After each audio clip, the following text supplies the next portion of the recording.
So, when they say this is like the Super Bowl of all shows, this is really the Super Bowl of all shows. That's the way this works. Welcome to one of my favorite shows of the year. I'm Steve Rabinowitz. That's one of my favorite as well. I'm Jay Kaplan. I'm Anthony Strait, who doesn't care what color the Empire State Building lights up to tomorrow night. Just know that I'm not holding it against them. Thank God.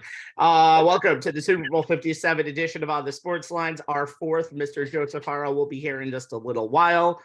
Set it up very quickly before we do that. Two teams, number one seeds, 6 All-Pros, an African-American quarterback has MVP, a Kelsey that never shuts up, 546 points scored in the season so far, and a 16-3 record. That's both teams, my friends. All of those apply. So we'll give you all the Super Bowl your body can handle.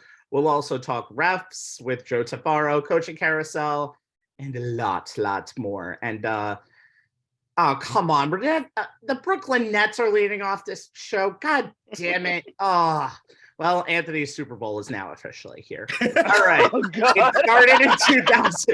It started in 2019 with a dream, 2 big stars and the final pieces to move up from a contender to the playoffs to the contender for the title. You have Kyrie Irving and Kevin Durant. What can go wrong? The answer, everything. Even after adding James Harden in 2001, here's how the Kyrie Irving era ended in Brooklyn. And then eventually it ended with everybody leaving. 7 playoff victories, had 52% of possible games actually played for Kyrie. I don't have the number on KD. The fall of the Holy Brooklyn Empire started with the Irving departure. So we'll talk about that first before we get to KD. So the trade is Kyrie and Markieff Morris to the Mavericks, and Spencer Dinwiddie, Dorian Finney-Smith, and Jay Crowder. I'm sorry, that was after. I'm sorry.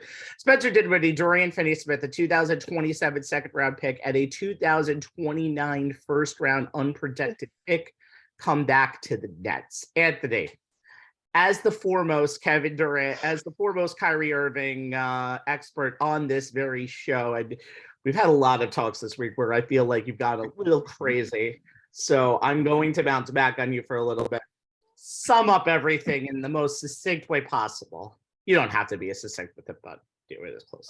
It's his last time he gets to rant on Kyrie.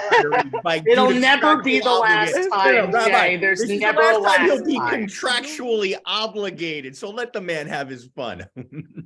If you watch Kyrie Irving's presser to introduce him as a Dallas Maverick, it pretty much sums up Kyrie Irving in his 3.5 seasons with the Brooklyn Nets. He is literally the most delusional superstar I have ever seen. I never seen anybody stand up there and literally make himself the victim, despite all of it being of his own doing. I have to go back to this because a lot of his supporters or his fandom like to just point to the tweet and the vaccination thing. But let's go back further.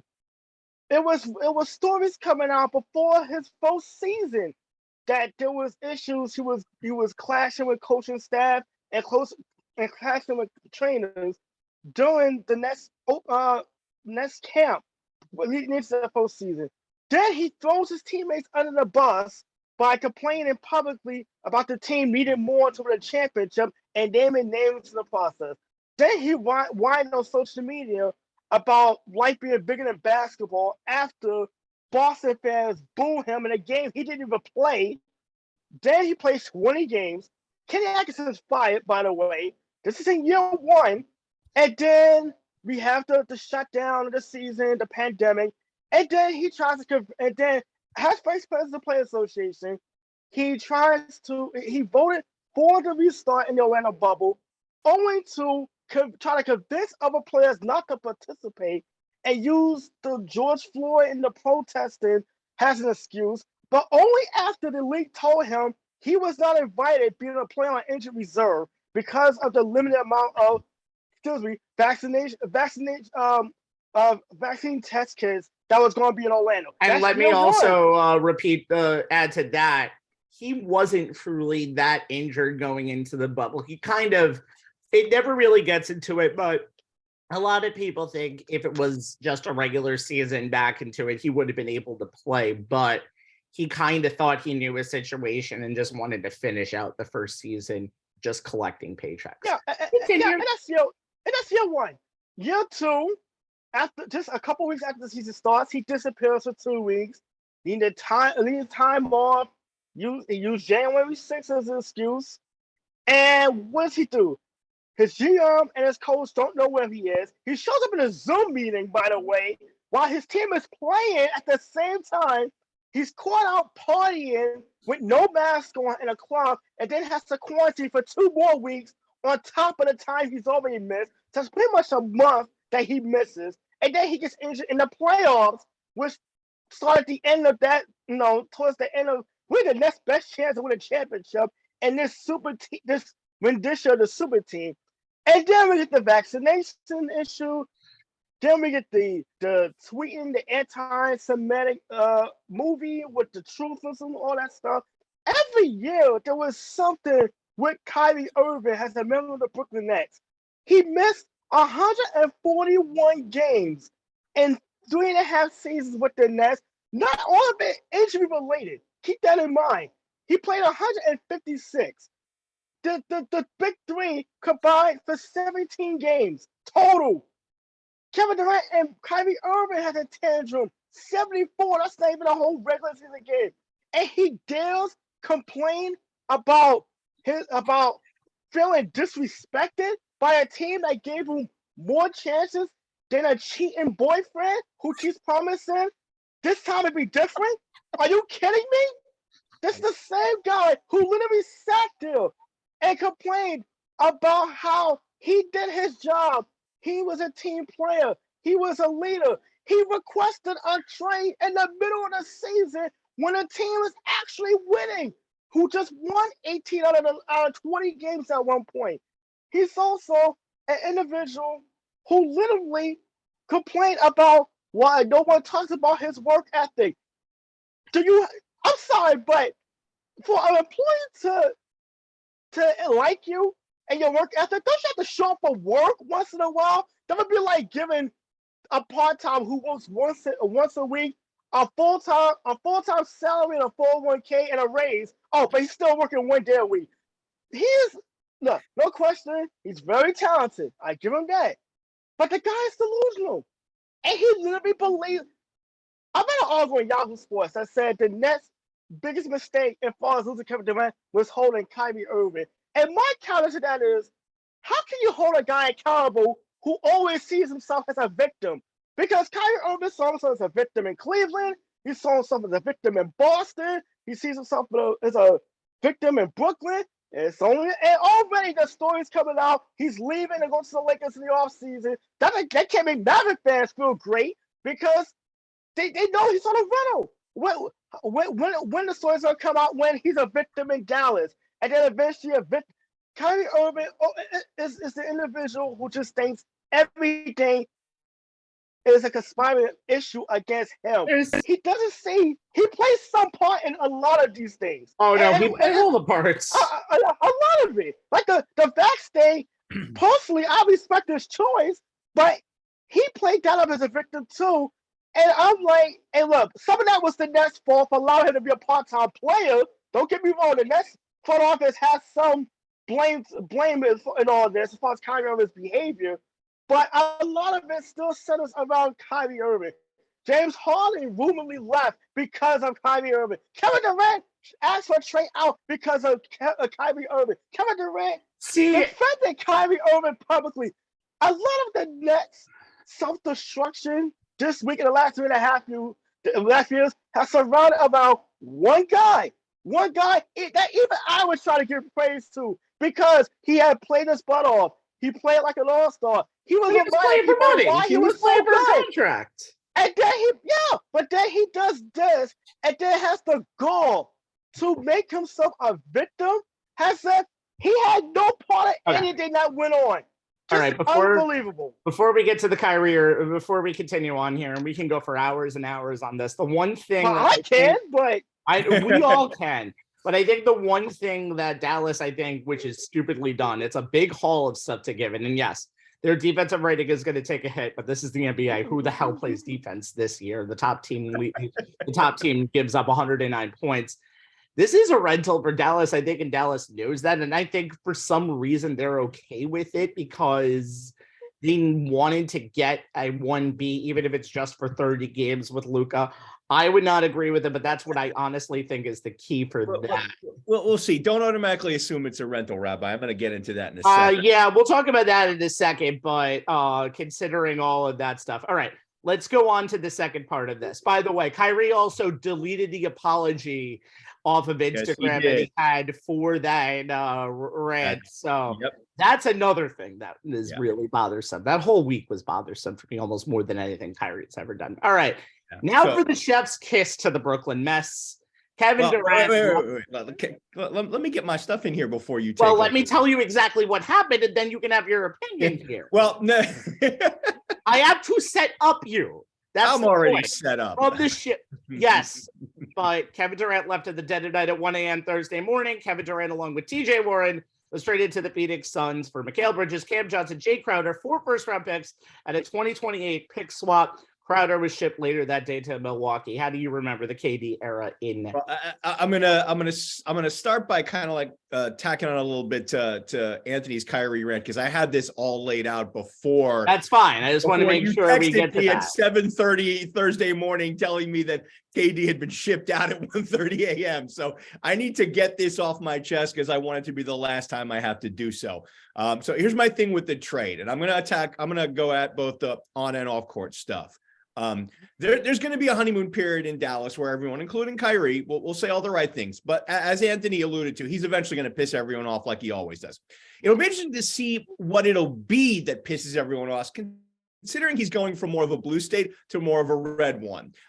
We've been covering both his game and his antics for a long time now. We know how each one plays out. And it's not a question of if it'll happen, but how long it'll take to happen. As for playing with Luka, who has the second highest usage rate in the NBA, Kyrie has plenty of experience there playing with LeBron and KD, and Luka is as willing a passer as LeBron. So on paper, it would seem to be a fit. And initially, he may defer to Luka on the court, but Kyrie is the very definition of an unstable element. So the on-court stuff will bear as much watching as the off-court stuff. The other variable here is that, as you alluded to, Rabbi, Kyrie's a free agent after this season. And according to sources, he's been asking for 4 years at $50 million a year. That's $200 million. Sorry, but even if he was an altar boy, he wouldn't be worth that much. It'll be interesting to see how Mavs owner Mark Cuban and the front office handle that. Kyrie, despite what he may think, is always going to be Robin as someone else's Batman, and Robin don't get Batman or Bruce Wayne money. How Kyrie approaches this will also bear watching. Will he take the money? Only Dallas can give him the max. Or will he take the teammate and sign with the Lakers as a free agent so he can once again play with LeBron, who may be the only person in the NBA who can even remotely rein him in? As Anthony noted, Kyrie was running his mouth this week, and one of the things that he said was how he should have found out more about the Nets organization before agreeing to come here. I'm sorry, but that sounds just as disingenuous as every other thing out of his mouth. He wanted to play with KD in a situation where they thought they could call all the shots, and they felt Brooklyn was where they could do that. Kyrie knew exactly what he was doing, as did KD. It's Joe Tsai who should have known better. I didn't need to be the beat reporter embedded with any of the other teams Kyrie or KD played on to know that this was eventually going to blow up in the Nets' faces, which leads me to Durant. He may want to be one of the greatest ever to lace him up, and he'll be a first ballot Hall of Famer when it's all said and done. The numbers bear that out. And when it's time to go to work, KD is a professional, and when he steps on that court, he's ready to take care of business. He can carry a team on his back to wins on the hardwood single-handedly through sheer force of will and skill. We've seen him do it time and time again, but he can't carry a franchise on his back and lead it to wins off the court. His time with the Nets has put into stark relief something the three of us here on this show have known all along. KD is a pseudo alpha. If you can't lead your team both on and off the court, you have no business running your mouth, and KD did way too much of that in his time as a Net. Let's be real clear here, guys. KD is an absolute fracking diva, combined with a grade school child who can't handle it when the kids are mean to him off the playground.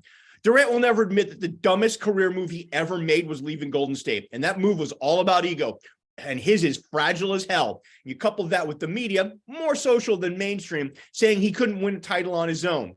His need to prove that he could, either to himself or those mocking him on Twitter that he rode Steph's coattails in Golden State, has been an epic fail for both him and the Nets. He and Kyrie destroyed all the good that Sean Marks and Kenny Atkinson built, creating a great culture, developing guys like Spencer Dinwiddie, welcome home, dude, Jared Allen and Karis LeVert, and turning the Nets into an up-and-coming team that was on the cusp of being a real contender, needing only a superstar to get them there. Now, maybe if KD had come to Brooklyn alone and simply played ball, no noise, no drama, maybe we'd be talking about the Nets the way the NBA is talking about the Cavs now that they have Donovan Mitchell leading Allen and LeVert, along with the likes of Darius Garland and Evan Mobley, instead of trying to find the silver lining in what they got back in the trade with the Suns, who look a lot like those Warriors that KD joined all those years ago with Devin Booker, Chris Paul, and DeAndre Ayton. Things that make you go, Like, I feel for Nets fans having their team and season blown up like this, but in the long run, they'll be better off. And I am thrilled to no longer be contractually obligated to talk about Kyrie or KD on this show ever again. Until the playoffs. And I think the one thing that needs to be said about this whole thing is, before I get to the Nets part, is KD was never about the Nets. KD was about Kyrie. There is something about Kyrie, apparently, that attracts all these great players to him.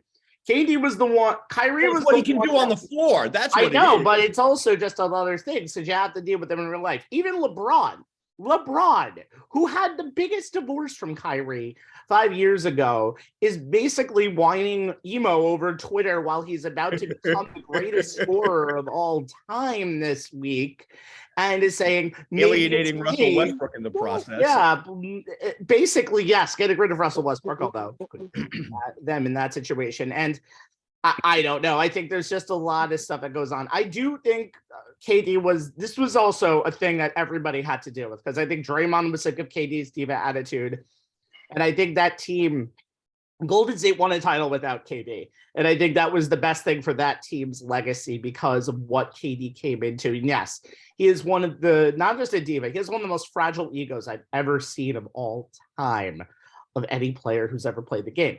The Nets are going to be fine. I think the Nets are probably exactly where they're going to be in the playoff picture. I do think that, yes, obviously the expectations fall from a run at the finals to win a playoff series, but they can do this. It's not a strong Eastern Conference. I think the top four is probably out of the question for them, but the players that they got, there's too many wings on the team, and that might hurt them in the long run because you don't know who the starting five is going to be when the game is on the line. Well, you got Spencer Dinwiddie, you got Dorian Finney-Smith. Dorian Finney-Smith will bring in the most defense you'll ever see on that team, and that team is going to probably be a top 10 defensive team. But again, defense in the NBA these days means giving up 115 and 120 points. So you need to get to 115 to 120 points. Get real.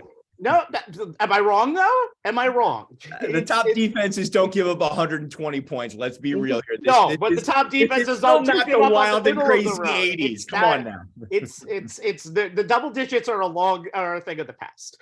Mikal Bridges and Cam Johnson are going to be two young prospects of this team, and they'll be really good in the future. But again, building blocks. We're back to where we were before they came in.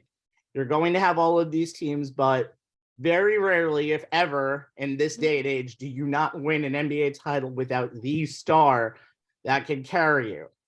You don't have that now. So I think Brooklyn Nets fans' expectations should be lowered, of course. But you know what?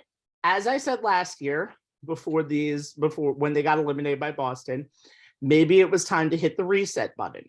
Didn't necessarily involve tanking this year, but for what they got back, they have 4 unprotected picks, basically replenishing what they lost in the Harden trade, a trade that they should have never made in the first place because it really set this team back a long way in terms of development. But the building blocks are in place to restart the retooling. And now all those cameras that have been following the Brooklyn Nets like they were the G League All-Stars this whole entire time, luckily, they're not going to be there anymore for Brooklyn. And I think that might be a good thing. Watch out for this team. I watched them on Thursday, and yes, Chicago is a big disappointment, Anthony. I understand that that's a game that's a team that they should beat, but you're still beating a team with two big stars on there, and you're beating them with the strength in numbers. And that team can put 7 to 8 NBA ready players who are ready to take over at any time during a game in their lineup, and that's something that can't be ignored.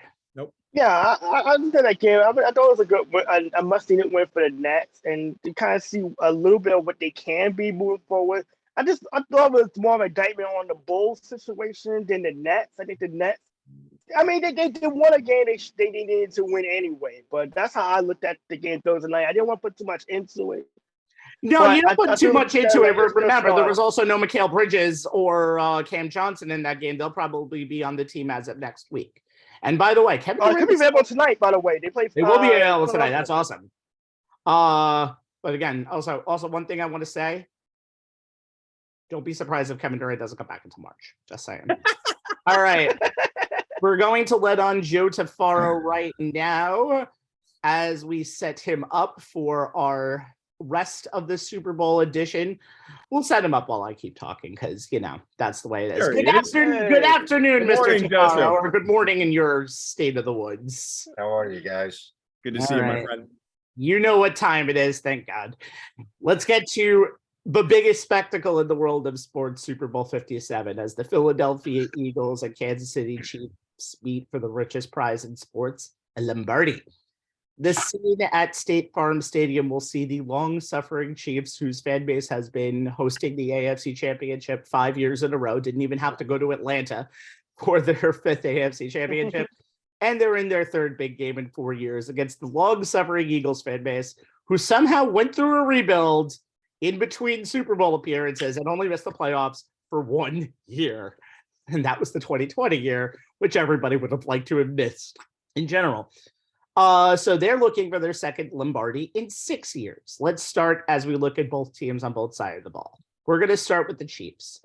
Despite the loss of Tyreek Hill, the Chiefs had the most yards per game this year and are going into this Super Bowl surprisingly with more reliable running backs, 3 on the roster, than original Legion of Zoom members from that Super Bowl team 3 years ago. With McCole Hardman on the IR, that number is 0.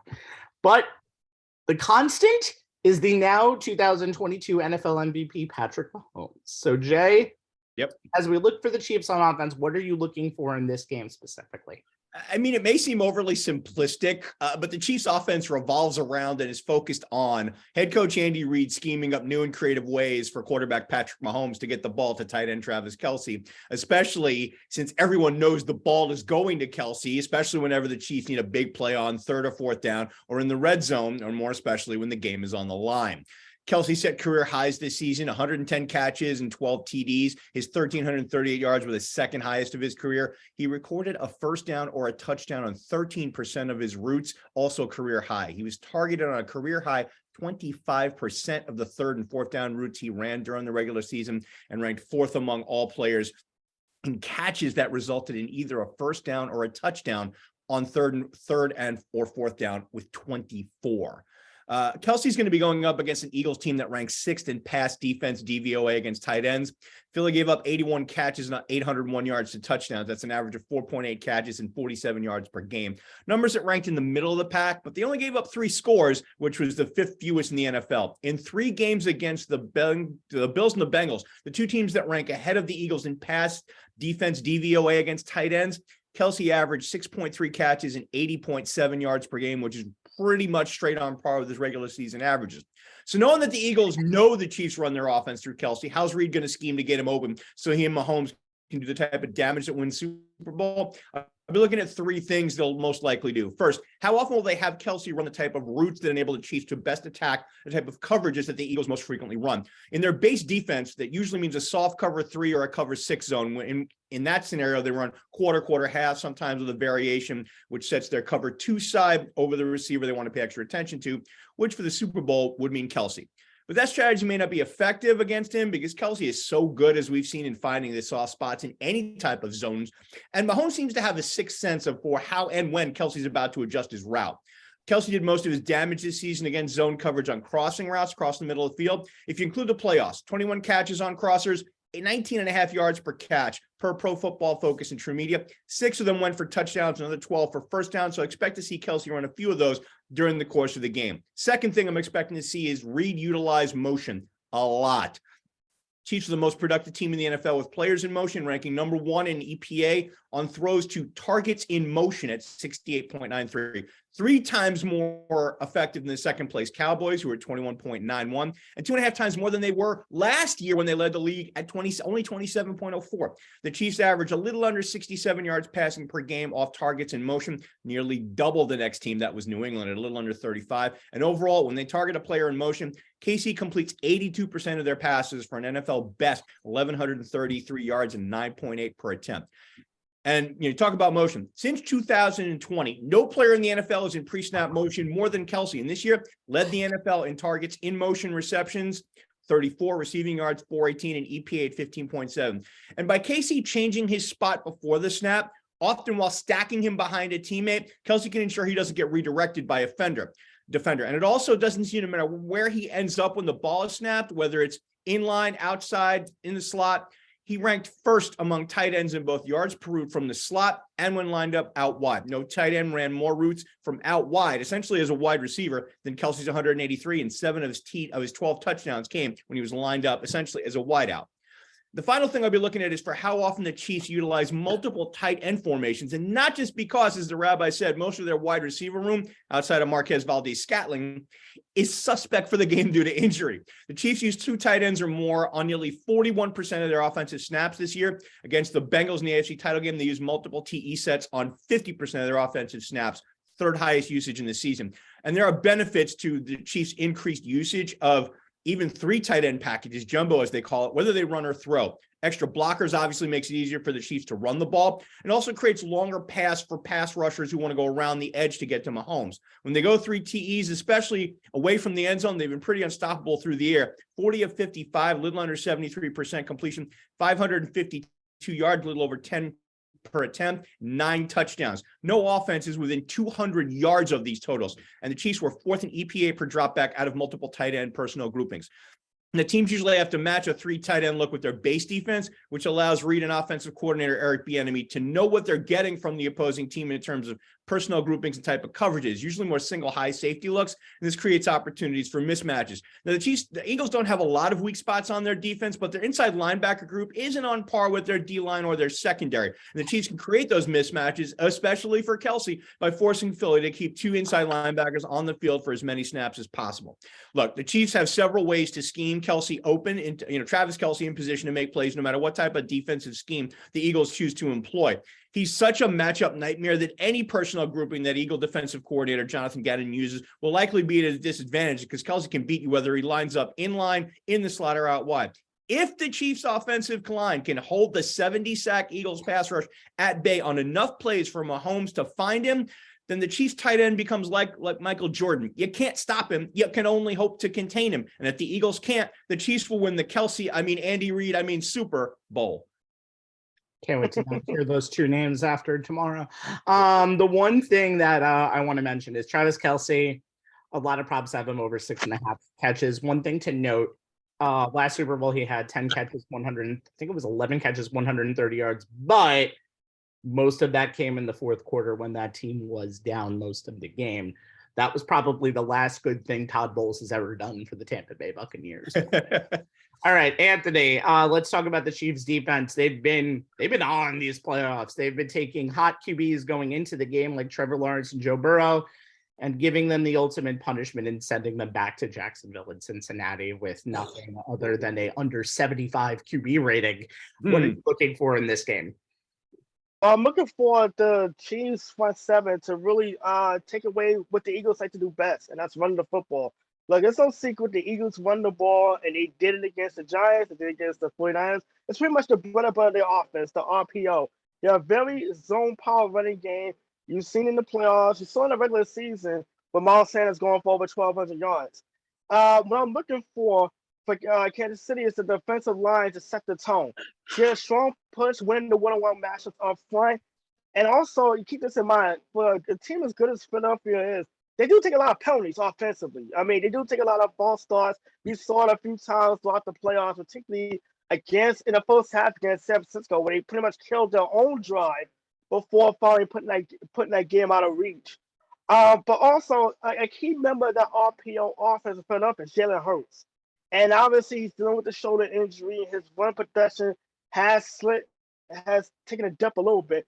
But because it's still Jalen Hurts, because he's still a great athlete, he kind of has to keep accountable of Jalen Hurts on those RPOs. What Kansas City have been doing defensively, at least since week 14, the last half of the season, and this is unusual for Steve Spagnuolo, obviously Joe, and you're very familiar with Spags, obviously with his time with the Giants.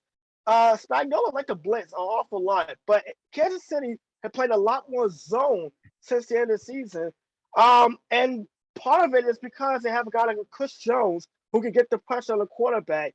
15.5 sacks for the regular season. 6 high QB pressure rate at 39% and the 10th lowest blitz rate at 21%. And that's since week 14. They played a lot more zone. They played they limit yards after catch to 6 yards, 6 yards after the catch, which is the lowest in the NFL in that span. It's a question of, and it's a good question, if the Chiefs go back to playing more man coverage. Generally, zone is not the best defense you want to play against an RPO because it puts your linebackers kind of in a no man's land. So I'm assuming that Kansas City's gonna go back to playing more man, playing more press coverage, and leaving the very young defensive backfield on an island, which is going to become some interesting matchups because you still got AJ Brown and Devontae Smith to kind of to be accounted for. And I'm looking for L'Jarius Sneed and Trent McDuffie, the Chiefs' top 2 defensive backs in those matchups, to play more press coverage, be a little more physical. These are 2 speedsters. You can't let them get off free press, free release off the line of scrimmage. So I expect them to be a little more physical, trying to jam them. At the very least, the time of an RPO if it becomes a pass or if it's a run. The defensive line, if you're playing more man, it frees them up more to attack the ball handler instead of having to wait and react to see. So that's one thing I'm looking for. And it's pretty interesting too because when you have a guy like Chris Jones who can destruct everything, and we saw what he did in the AFC Championship game against Cincinnati, that is a matchup that you want him to win. And the Eagles' offensive line has been pretty beat up too. So on that side of football, I think that's what the Kansas City Chiefs are going to have to do: take away the RPO as much as possible and make Jalen Hurts a passer. I mean, we've seen when he's pressured, his QBR rating takes a nosedive. So Kansas City is going to have to make Jalen Hurts beat them and not this potent, powerful running game that the Philadelphia Eagles have used throughout this postseason. Yep. I'm wondering, Anthony, do you think there's any time when you put 2 people on Chris Jones on Sunday, considering if the Bengals did that, they probably could have at least given Joe Burrow a little bit of extra time, especially on that 3rd down play that was eventually the Bengals' last offensive play of the season? Well, see, that's the thing too, because Kansas City has played a lot more zone. So therefore we saw Joe Burrow able to get a couple of passes over the top, but the key thing was kind of limit the yards after the catch. But if Joe Burrow, the thing with Jalen Hurts is you want to make him go through his progressions as much as possible. Because when you watch the Eagles, particularly since he came back week 17 against the Giants in the 2 playoff matchups, Philadelphia's done a good job of getting the ball out of his hands very quickly. Did not let him drop back 5-7 steps and making him literally turn to Joe Montana. They want him to get the ball out quickly. The problem is Jalen Hurts has not been accurate. So that shoulder may still be a bit of an issue. His follow through might be a little bit off. He's throwing a lot more off his back foot, which I'm seeing even shorter passes kind of sail on him a little bit. And that's what you want to do. You want to make him hold it, at least think about it. Even on the RPO, if he reads, you go back to the game against Indianapolis, he misread the a lot, and it led to the and that was a healthy running game being stymied. stymied. So that might help Kansas City a little bit. That there is a blueprint out there to slow down Kansas City RPO offense. I mean, Philadelphia's RPO offense. So they're going to the Jeff Saturday blueprint, by the way. The way that's saying. No. Rabbi, be fair. That's Gus Bradley's. That's very much Gus Bradley, but it is Jeff. It is Jeff Saturday's team. NFL defensive coordinator. It is Jeff Saturday's team. Don't ruin this with facts, Jay. No. I'm sorry. I'm not going to let you have that one. As much as with facts. I will. Look, as much as I will go with you on beating up on Jeff Saturday, you got to give the credit to Bradley for that. All right. By the way, fun fact: this is the first time ever that a team outside of Super Bowl 55 with the Tampa Bay Buccaneers actually hosted the Super Bowl, and the Chiefs earlier that year, that both teams have already played in the Super Bowl stadium. Chiefs did it week 1, Eagles did it week 5. They didn't even have to do it with the benefit of conference games or division games. All right. So we're going to talk about the Eagles starting quarterback, Jalen Hurts. This is my turn.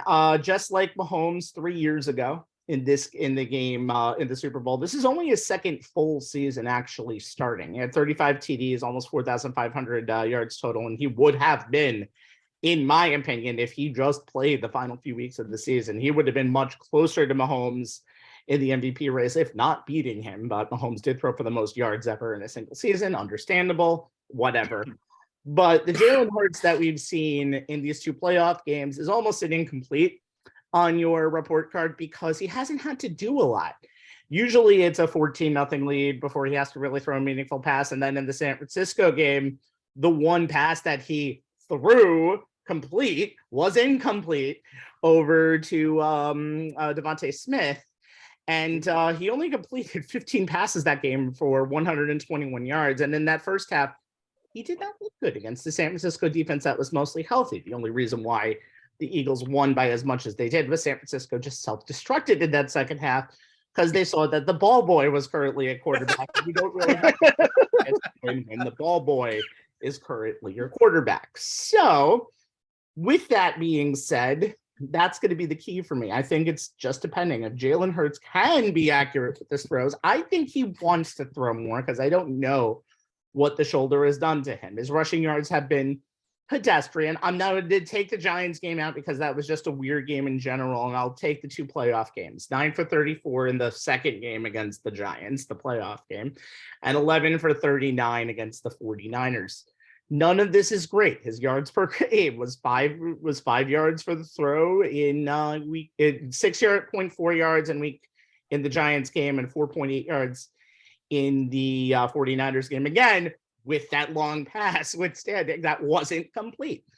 I don't know what Jalen Hurts is going to end up doing on Sunday, but I don't think the Eagles can win if Hurts has to throw that ball more than 35 to 40 times. Other teams can win that way, but if this ends up being a shootout between Jalen Hurts and Patrick Mahomes, obviously Mahomes has the advantage. Hurts has made huge improvements in his game, but just remember, the last time Jalen Hurts played a championship game in his life was the national championship game against Georgia, against Alabama, against Georgia in the Mercedes-Benz Superdome, and he found himself benched in the beginning of the second half of that game. So, and why was that, Rabbi? Why was that? Because the guy who replaced him was a better passer. He was a better passer, and at that point, Nick Saban had to throw everything to the wall because Tua never really actually had any meaningful game experience. And I guess what doesn't know can't hurt you. So I don't expect Jalen to have a bad game, but he's going to need to be on an A- B+ level and allow the Philadelphia running game to set the tone. The tone is not set by Philadelphia in this game, and Jalen Hurts has to do more than he has to. Not necessarily what he's had to do in these first few games, but has to do more than he's done this season. Kansas City's got a Lombardi trophy waiting for him.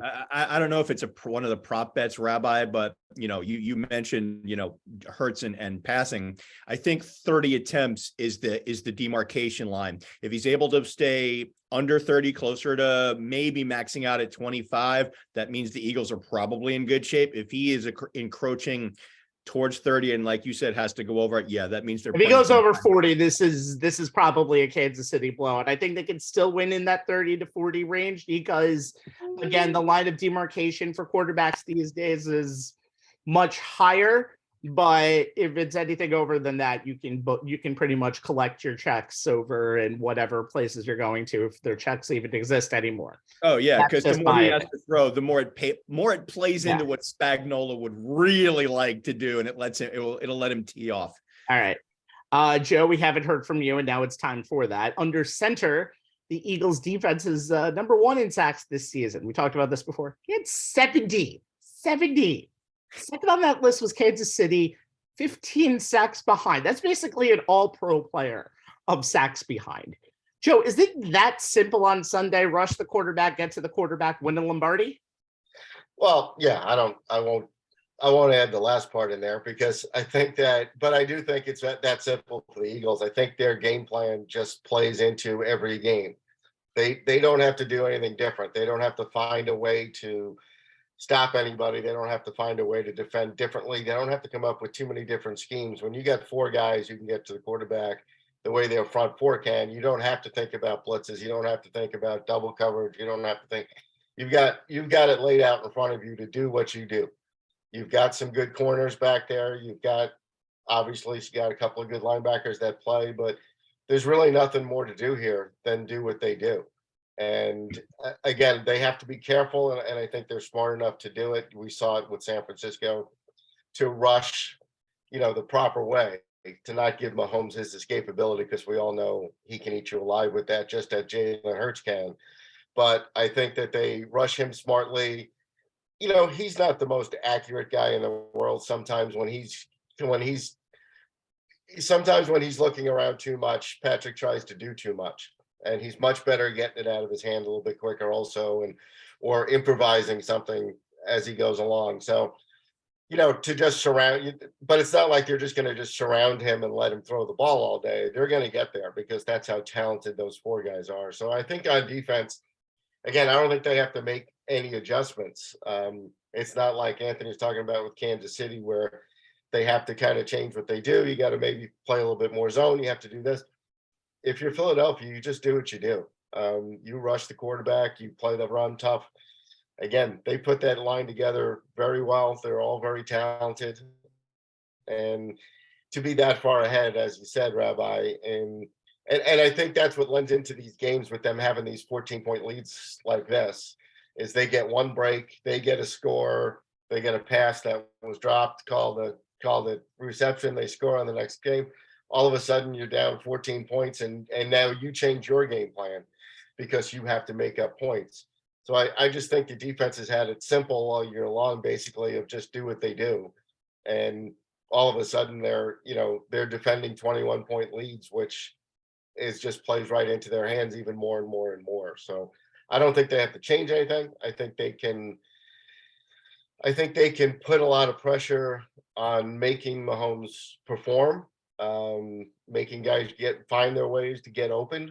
And I think that's why this point spread to me is very tight. To see 1.5 points in this is a surprise to me. I thought it would go one way or the other, a little bit bigger. I thought we'd at least get to 3.5 somewhere, some team. But to keep it this tight, I think that's the reason. Is, again, the Eagles' offense isn't that impressive, but this Eagles' defense, they think, can control Patrick and the rest of the guys. So we'll see what happens. I mean, Joe, everybody kind of, Rabbi talked about it. The 70 sacks is the marquee headline. It's what jumps out at people. But it's not necessarily so much about getting sacks on Mahomes. It's just keeping constant pressure with those 4 to make him uncomfortable in the pocket, right? Right. Yeah, and again, it's to keep him in the pocket and make him a little bit uncomfortable. Not that he can make that easy read to escape and get out and then throw it on the run. Again, and Jay, I think you understood what I meant, is sometimes when you give him a lot of options, he's looking to make a big play, or he's looking to throw it sideways behind his back. And, can I use this guy? Can I do this guy? I think when you give him more time and he has to go ahead and read the field and do everything, sometimes he's a little bit off, or he double thinks it, or, he kind of clutches.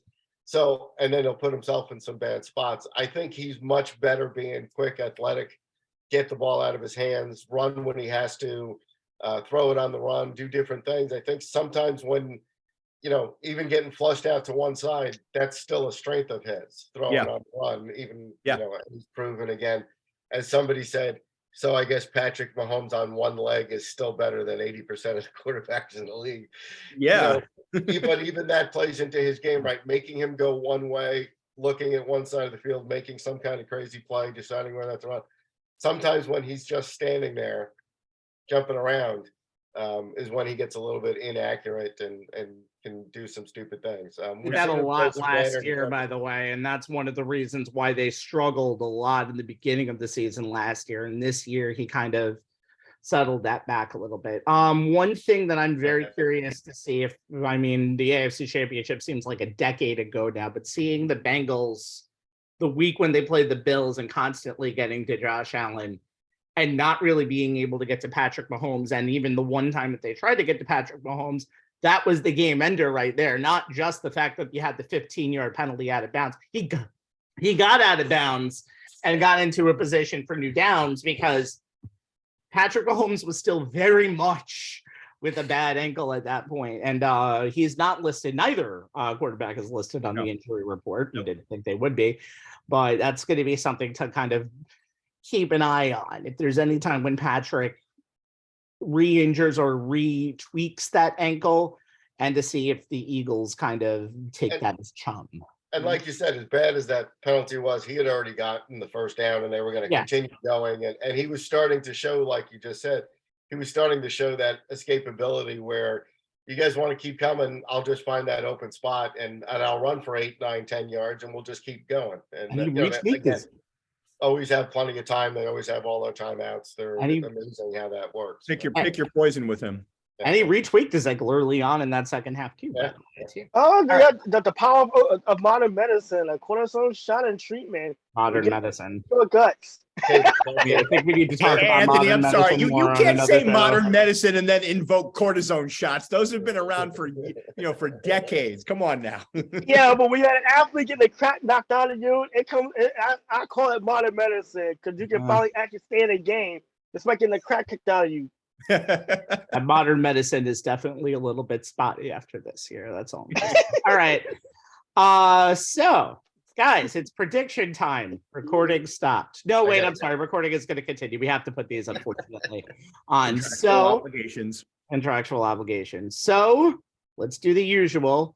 Joe, the usual involves picking a winner, a score, and an MVP, but do what you want to do. We know you. So that's all I need from you. Score, winner, and who's going to Disneyland, because it's close to Disney World. That's true. I did not know that until this week, as the Super Bowl MVP. Let's start with you, Joe. All right.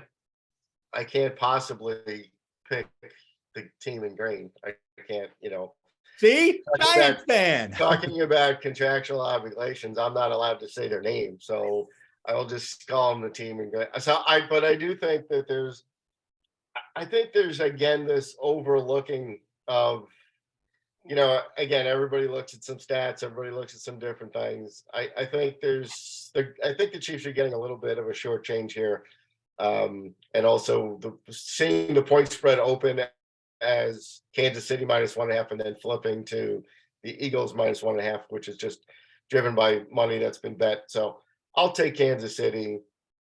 I'll make it a good game for us to watch. I'll make it 23-20. Their kicker misses a field goal at the end of the game to tie it. Misses the 61-yard field goal that he hit against us. There we go. A couple of years back. And the MVP, of course, is the quarterback, because it has to be. And he pass on going to Disneyland because he doesn't need to anymore because he's been there. That's also contractually obligated, by the way, but you can send somebody else in the place. Anthony? Exactly. Oh, man. You know what? I was going back and forth on this. So I asked my sports expert in the Strait household, Miss Sharon, and I'm going to start with her. It's gonna be a lot of pissed off New Yorkers look at the Empire State Building Sunday night, but I'm going with the Eagles 31-17. I do think their defense do kind of make a big play into the second half and kind of separate a close game late. I'm going to pick Jalen Hurts as my MVP. I don't think he's going to be spectacular, but I do think he does enough as far as making some big passes making some plays with his legs. So I'm gonna go Eagles 31-17 over Kansas City. Jay? MVP. Oh, he said Hurts. He said Hurts. Hurts. Jalen Hurts. All right. All right. Go ahead, Jay. Is he gonna go to Disneyland? Is he gonna go to Disneyland? They're going to Disneyland. We're taking that part of the prediction out of it. All right. Next time. He's going to he's going to Geno's first to get him a nice cheesesteak. There you Then go. maybe he's going there to you Disneyland. go. There you go. So I got to inject something here based on Joe's comment about, as basically saying that no self-respecting Giants fan can root for that team in green. For some inexplicable reason, my nephew is rooting for the Eagles. And when Nisa told me that last night, I said, okay, when I see him on Sunday, I'm officially revoking his Giants fan card. I'm taking the t-shirts back because no self-respecting Giants fan roots for the Eagles. He's 7. I don't care. I I love him, but I'm going to give him crap for it tomorrow. As far as where I'm going, I'm going Chiefs. Like Joe, I think I'm going to make the game entertaining, 27-24. And yeah, I agree with Joe on Mahomes. Because I feel that this is the year that the Chiefs finally bring the Lombardi back to KC. I think Kansas City's O-line will give Patrick Holmes just enough time on just enough of his dropbacks. And Andy Reid will come up with just enough ways to show the Eagles' prolific pass rush to create plays for the Chiefs offense to put up just enough points. I also think just enough of the momentum that the Chiefs defense generated in the AFC title game carries over, and Chris Jones, Frank Clark and company make Jalen Hurts just uncomfortable enough to cause the Eagles offense problems. I fully believe that all of this just enoughness, if you will, by the Chiefs will result in them getting the dub, because at the end of the day, they have the best player on the field at the most important position, and Patrick Mahomes will do just enough Patrick Mahomes things and break the current 9-game losing streak for league MVPs in the Super Bowl. Which dates back to 2000 and Kurt Warner, which is such an insane stat. By the way, I will be at the same place tomorrow, and I got your back, Connor. Connor is also, by the way, a Cowboys fan and a Browns fan. So again, he is 7 years old. I got your back, buddy. I got your back. Okay, I'm going to just take a look at it this way. I think the Eagles have been, yes, I'm unfortunately saying the team's name. I think the Eagles have been the best team this season on both sides of the ball, and they possess the most depth and they possess the most balance. However, I just look back at a lot of these Super Bowls. Super Bowl 55. The Chiefs were there for the second time, but they were facing Tom Brady, who has been there multiple times, and a coach that simply knew his way around the game. I look back at the Super Bowls that Brady won, 53 against a young Sean McVay. I look back at Super Bowl 51 against Matt Ryan, and I just look at the fact that Kansas City now has been here before several times. Andy Reid has gone from being the one who has never won the big one to the one who has won the big one and eaten cheeseburgers after the game multiple times, because that's what Andy does. And at this point, I have to say, I expect a completely different game than what all of you are expecting. I'm expecting a defensive game. Both defenses in this game are tremendously underrated. And even though this is an offensive league, we see games where everybody is a little nervous. I think this is one of those games where everybody is a little nervous, and it's going to keep the score down. The last two Super Bowls to be in Arizona, because I want to see a good game, have been bangers. Super Bowl 42, obviously, we know what happened there. And Super Bowl 49, one of the best Super Bowls I've ever seen, with one of the worst endings I have ever seen, just because of what happened there. I'm expecting a good game, but I am expecting the Chiefs to win. I'm going to go 23-21 on a last-second Harrison Butker field goal. Wow. And I think both quarterbacks don't do enough that I'm going to think that the running game is going to be the key to this game. And I'm going to go out on a semi-limb and go Isaiah Pacheco, Kansas City, as my MVP.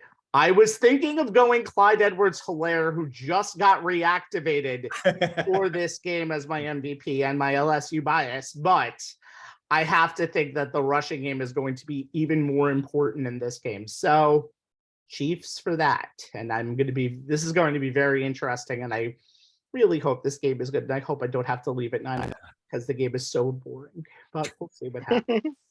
Stuff happens all the time. Again, Connor, I got your back. All right, let's move on to a new and possibly one-time only segment on this show.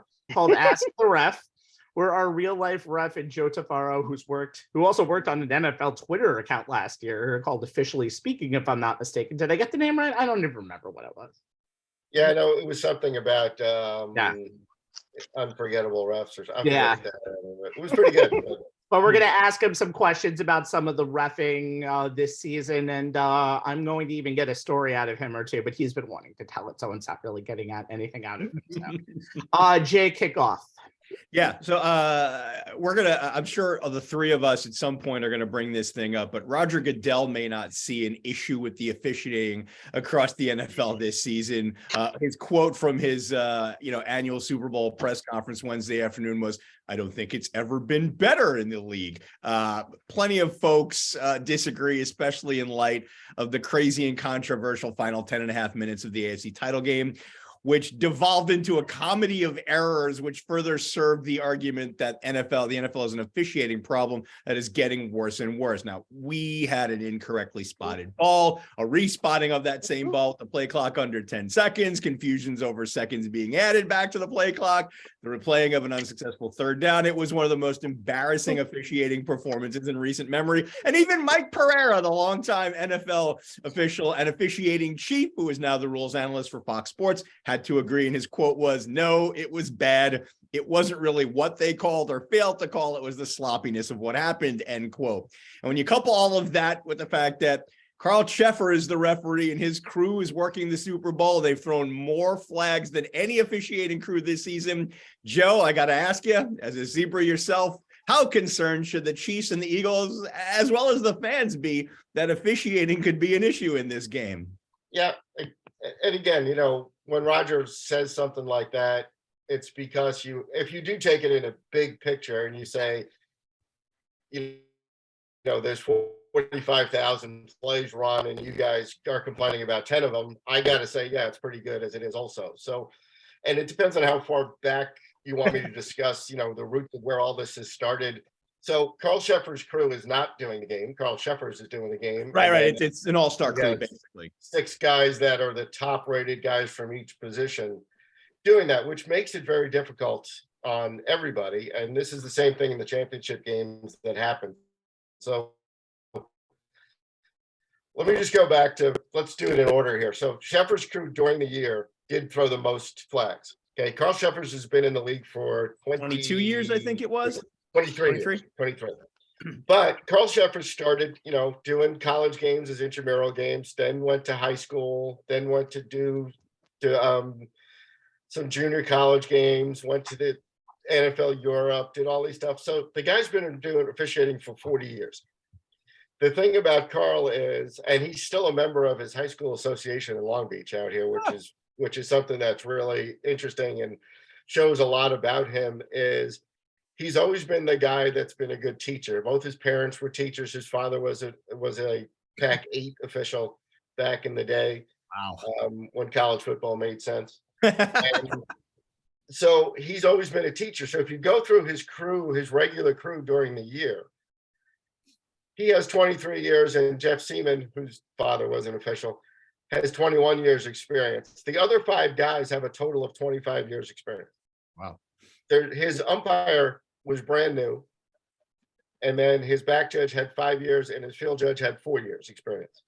So Carl's the guy that's teaching these guys. Carl's the guy who's mentoring these people. He's teaching them how to be officials. And as you can imagine, it's tough to put crews together these days because you have to bring these guys along, but you got to match them up with some experienced guys. So things are going to happen. There's going to be miscommunications. There's going to be things that guys remember from their college days that still seep into their thought process because the rules are so different between the two places. So Carl's a guy that's always going to have that thing on his thing. We go, oh, they throw the most flags. And go, yeah, he's also teaching guys. He's teaching young guys.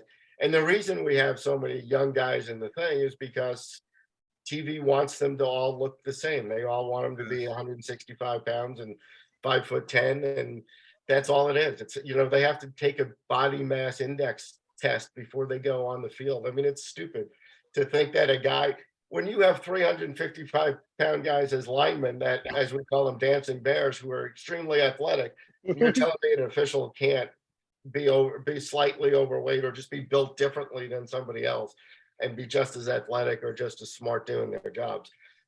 That's the part I've always had a problem with. Guys trying to move up the ranks and being told they're not athletic enough because their body mass index doesn't match up with some number that you came up with.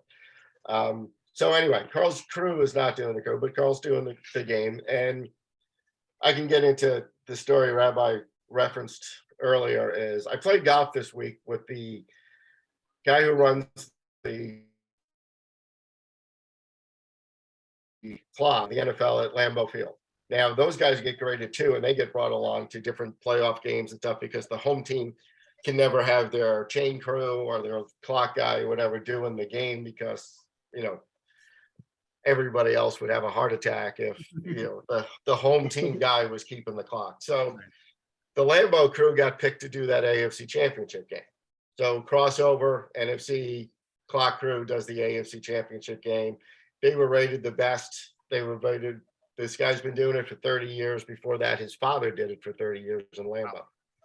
So I got to play golf with him this week.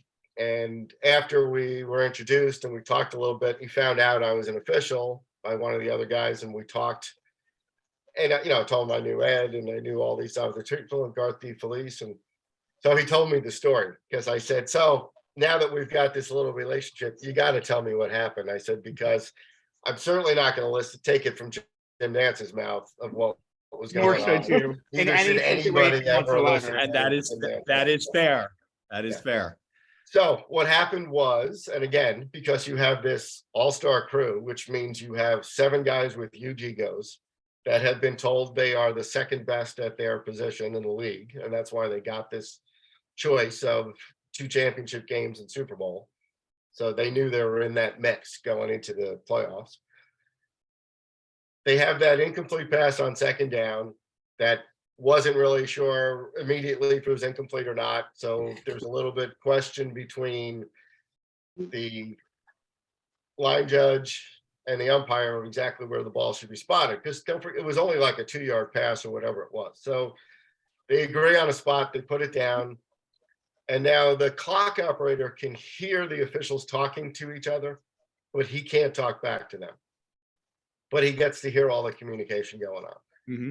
So the line judge from the other side, the down judge, calls across and says, hey, we're off a little bit from the previous spot, which is where it should be, but no big deal. And the line judge says, oh, no, well, we can't have that. And they're going back and forth. And the replay official is not saying a word, which is where he should step in and say he should stop the game and get the ball respotted or whatever. It was a half a yard. If you notice the guy run in, it's like a half a yard difference. Yeah. But even, again, we're sitting with my guys, my officials watching the game.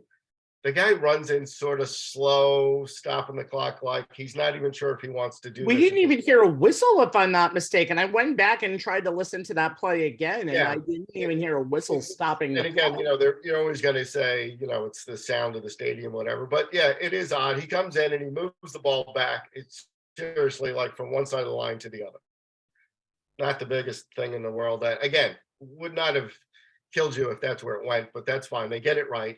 The problem is, here comes Mr. Torbor, and he says, because he sees this guy coming in, stopping, respotting the ball, he doesn't know what's going on. Again, they're not talking to him, they're talking to each other. So he steps up and he says, please put 10 seconds on the play clock correctly. Please set the game clock to whatever. And then he says, both clocks will start on my signal. Yeah. And so my guy, who's the clock operator, says to himself, he goes, no, Ronnie, that's wrong. Right. We're only going to start the play clock. We're not going to start the game clock. And he said, so at that second, he said, I was going to put my clock to all zeros so that all the officials would notice it, they'd stop, and then the replay guy would call back and we'd get it correct. Right. But I didn't want to embarrass Ronnie. He goes, he's been such a good guy and he's been around for a long time. He goes, I figured they're going to figure this out. He goes, but I do look at the replay official who's in the booth next to him. And I go like this, like, you're wrong, let's fix this.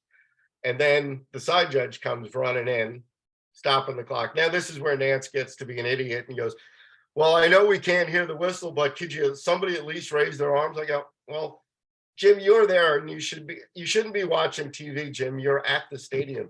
Maybe get an overall view. They have a spotter there that is also meant to, unless they cost cut that is supposed to watch.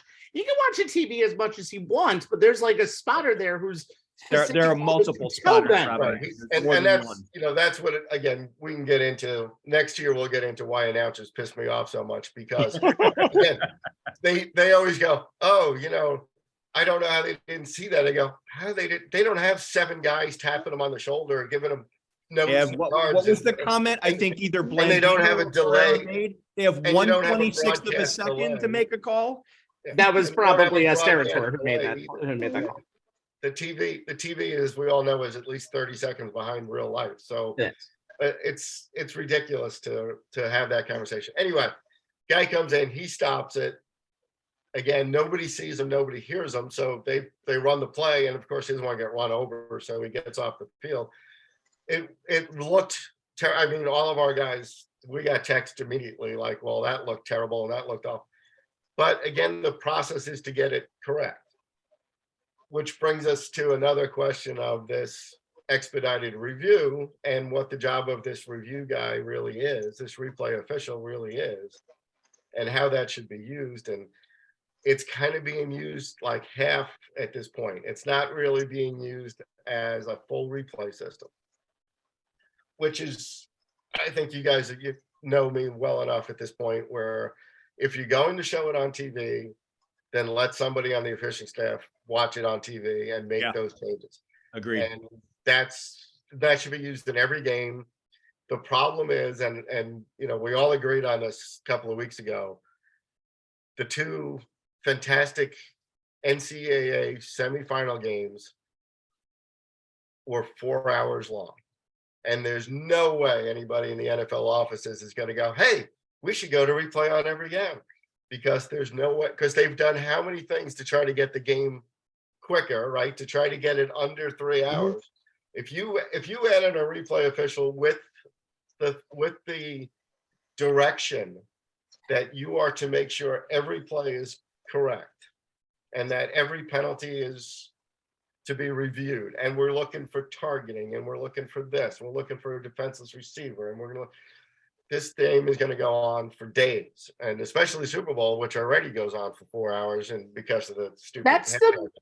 That's the one problem. The only thing I could say to that, and I want to get back to Cheppers just for a quick second because it just seems like we had 2 games go over 3.5 hours without even the benefit of overtime this postseason. So it seems like, especially when the NFL windows are supposed to be 3.5 hours long, plus they can control the next window because it's an exclusive game. It just seems like, Joe, that they want to make sure the games are more expedited and more expedient. But when you have the ratings that the NFL does, it almost seems like that might seem more secondary to somebody if it ever gets pitched to Roger Goodell. Yeah, no, Rabbi, I agree with you 100%. I don't mind it even being done differently in the playoffs than it is regular season. Yes. I all that stuff. I really don't. And, the all-star crew is necessary because you can't put Carl, otherwise Carl would never get this game because he's got a rookie umpire. Yeah. The umpire's not doing the Super Bowl. So you have no choice but to make them these crews, even though in the beginning I was against it also, but because I think you need to work together, and I think you need to find these all-star crews and put them together and let them work, again, multiple weeks like we do in high school, where we work 4 straight weeks. If we're doing the final, we do semifinal games, we do quarterfinal games, we do playing games, so that we all work together and get used to each other. Because there's nothing you can do. There's no practice. There's no training camp. There's nothing you can do but talk to each other and make sure that you go over things and have good pre-games. But I don't mind the fact that I think if you're going to use this expedited review, you can't rely on CBS and Fox to give you every angle before they decide they want to go to a commercial. Right. And I know that was a big sticking point with a lot of people. And Joe, you clarified that for the three of us on our group text during the game, that the reason it didn't happen in both of those instances is because the camera angle that would have shown it to the for them wasn't available because the network cut away to go to commercial. And to me, and thank you for clarifying that, that while Sheffers is the referee, it is an all-star crew that he is heading, and how that gets put together, because I'm not sure all of the audience understands how that works. But does it make more sense to kind of increase this expedited review and or increase the amount of games that this all-star crew is going to work to try and, so that you're not, so you have more, so they have what you guys get at your level, which is some continuity of working together before the Super Bowl. Yeah, I think it's tough because it's politics also, and there's this reward system of this is how, if you've done the best at your position, you'll get, you'll get 2 games, or you'll get whatever at your different positions along the way. So it's difficult, excuse me, because of that, to reward as many people as deserve it. And you saw it, they've stopped at least they've stopped forcing some people into positions. None of the female referees are doing any of these last 3 games, if you've noticed. They're being a little bit more honest about who deserves to do them. And, Carl's doing his 2nd Super Bowl in 3 years. This is the guy. 3rd Super Bowl overall, by the way. Yeah, 3rd Super Bowl overall. This is the guy they trust. This is the guy that's a manager of a game. This is the guy who knows how to handle those types of things. The issue with Torbor last week, and I think, Rabbi and I texted just before the game saying, advantage NFC because John Hussey was doing the game. Torbor got thrown off his game by some guy coming in and doing something that he didn't expect, and then made the clock mistake. The back judge or side judge at that point should have come running in and say, well, hold on a second, you made a mistake, or call Ronnie on his thing and say, hey, that's incorrect. Everyone's responsible for the clock, but that side judge is the guy that is actually keeping the clock. The clock that's kept in the stadium, and by my friend now that does it for Green Bay, he'll get called up from the side judge and go, hey, you're a little quick there. Let's add 2 more seconds on. He goes, you'll notice, but you won't, because they won't show it and they won't mention it. Sometimes when you come back from a commercial, the clock's different than when you left. And it's only sometimes by a they'll mention it, by the way, on the broadcast, and sometimes they won't. It depends. Yeah, and it's by a couple of seconds here. And the other thing was that penalty that they called with the guy going out of bounds, and they didn't call it till they went to commercial and they came back, and the field judge said, yeah, he saw it. But again, it was, the guy barely stepped out of bounds. He came back in. It's a fair catch. No big deal. Let's just keep the game going type of thing. Yeah. Except they showed it. And all the NFL guys going nuts. Wait a minute. We can't miss a penalty like that. How can you guys how could you let that? But yeah, but you have the time to do that. So unfortunately, that's the case. Wait, hold on a second. Let me see if I understand this, Joe. You're telling me that if the network hadn't shown that, they would have let it go because it had no impact whatsoever on the play. Yeah, and that's as officials, it happens more often than not, though. Yeah, and as officials, we actually like that kind of officiating, to the point of, look, it's not that big a deal. It was, it's a 5-yard penalty or whatever it is at the end of the play. No one noticed it. The coaches aren't going crazy. We do this all the time when you don't have replay, because you want to keep the flow of the game going. You don't want to do stuff. The fact that they went to a commercial at that point, you go, well, they've been standing around for 10 minutes anyway, waiting for the network to come back. We might as well, get it right and call it. And again, you got 8 guys standing on the sideline, doing all this crap. Before we get to Anthony's question about illegal formation, I want to get back to Sheffers for a quick second. He is one of the most trusted officials, really, in the NFL. And again, there's only 7 officials that have ever been gotten the call to do 3 Super Bowls. But there's 2 things with the Chiefs specifically that have been that I've noticed through research.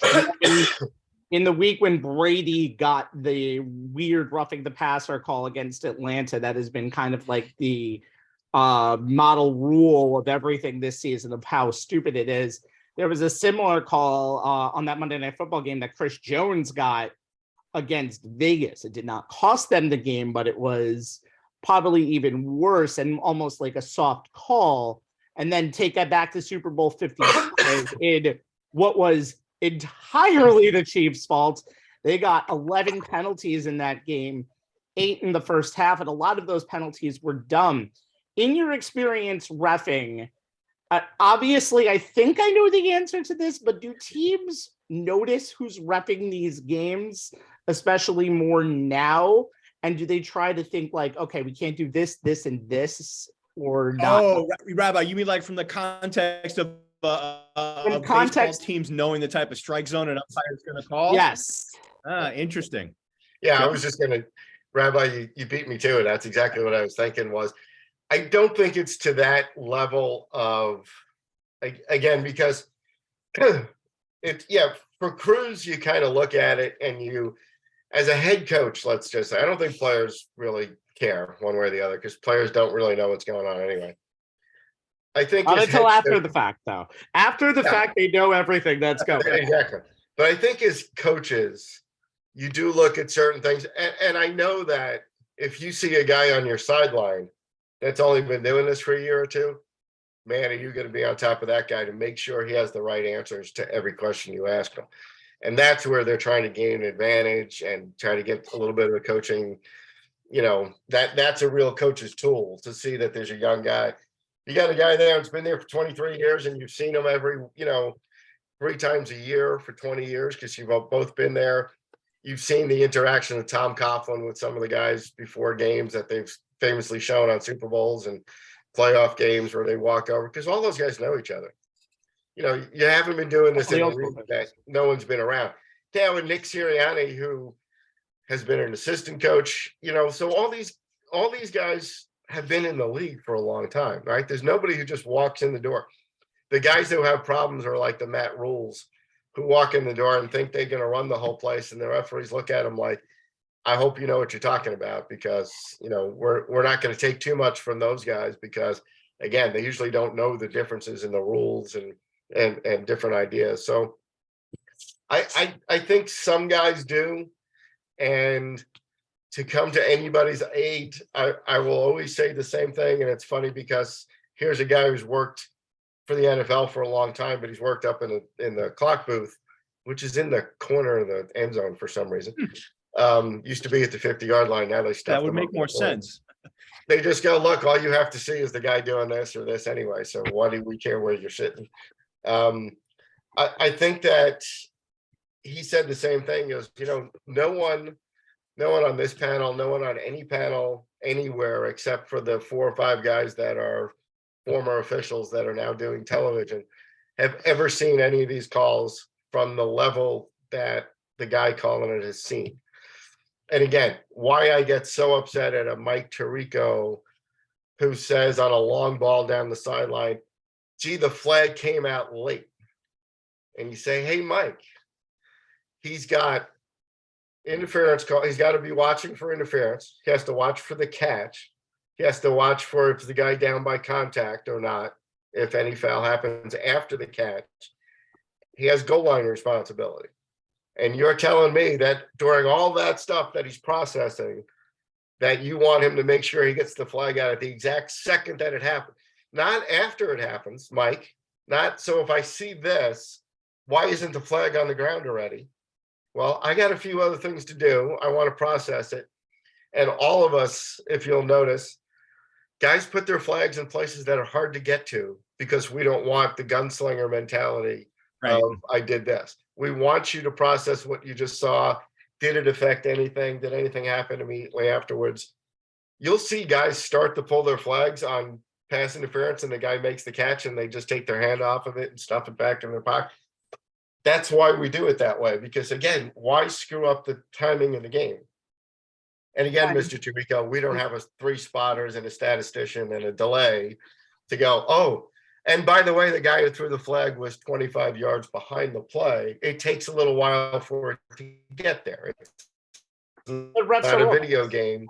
You don't just get the Yeah, place. and Joe, I think you'll agree with all of us that in terms of the guys broadcasting the game and the constant, why isn't the flag thrown on what seems like pass interference? It seems like the announcers have forgotten a key component of that call was the ball catchable? Because if it's an uncatchable ball, Okay. the flag shouldn't be thrown. Let's Right, get to and- Anthony's question about illegal formation before we get into more announcer rants on this show. Again, Yeah, something we could do all day. Yes. Yeah, we've seen this penalty come up quite a bit, particularly in the postseason. What can you explain? What is the legal formation rule, and why it's been such a big topic in the playoffs, particularly this postseason?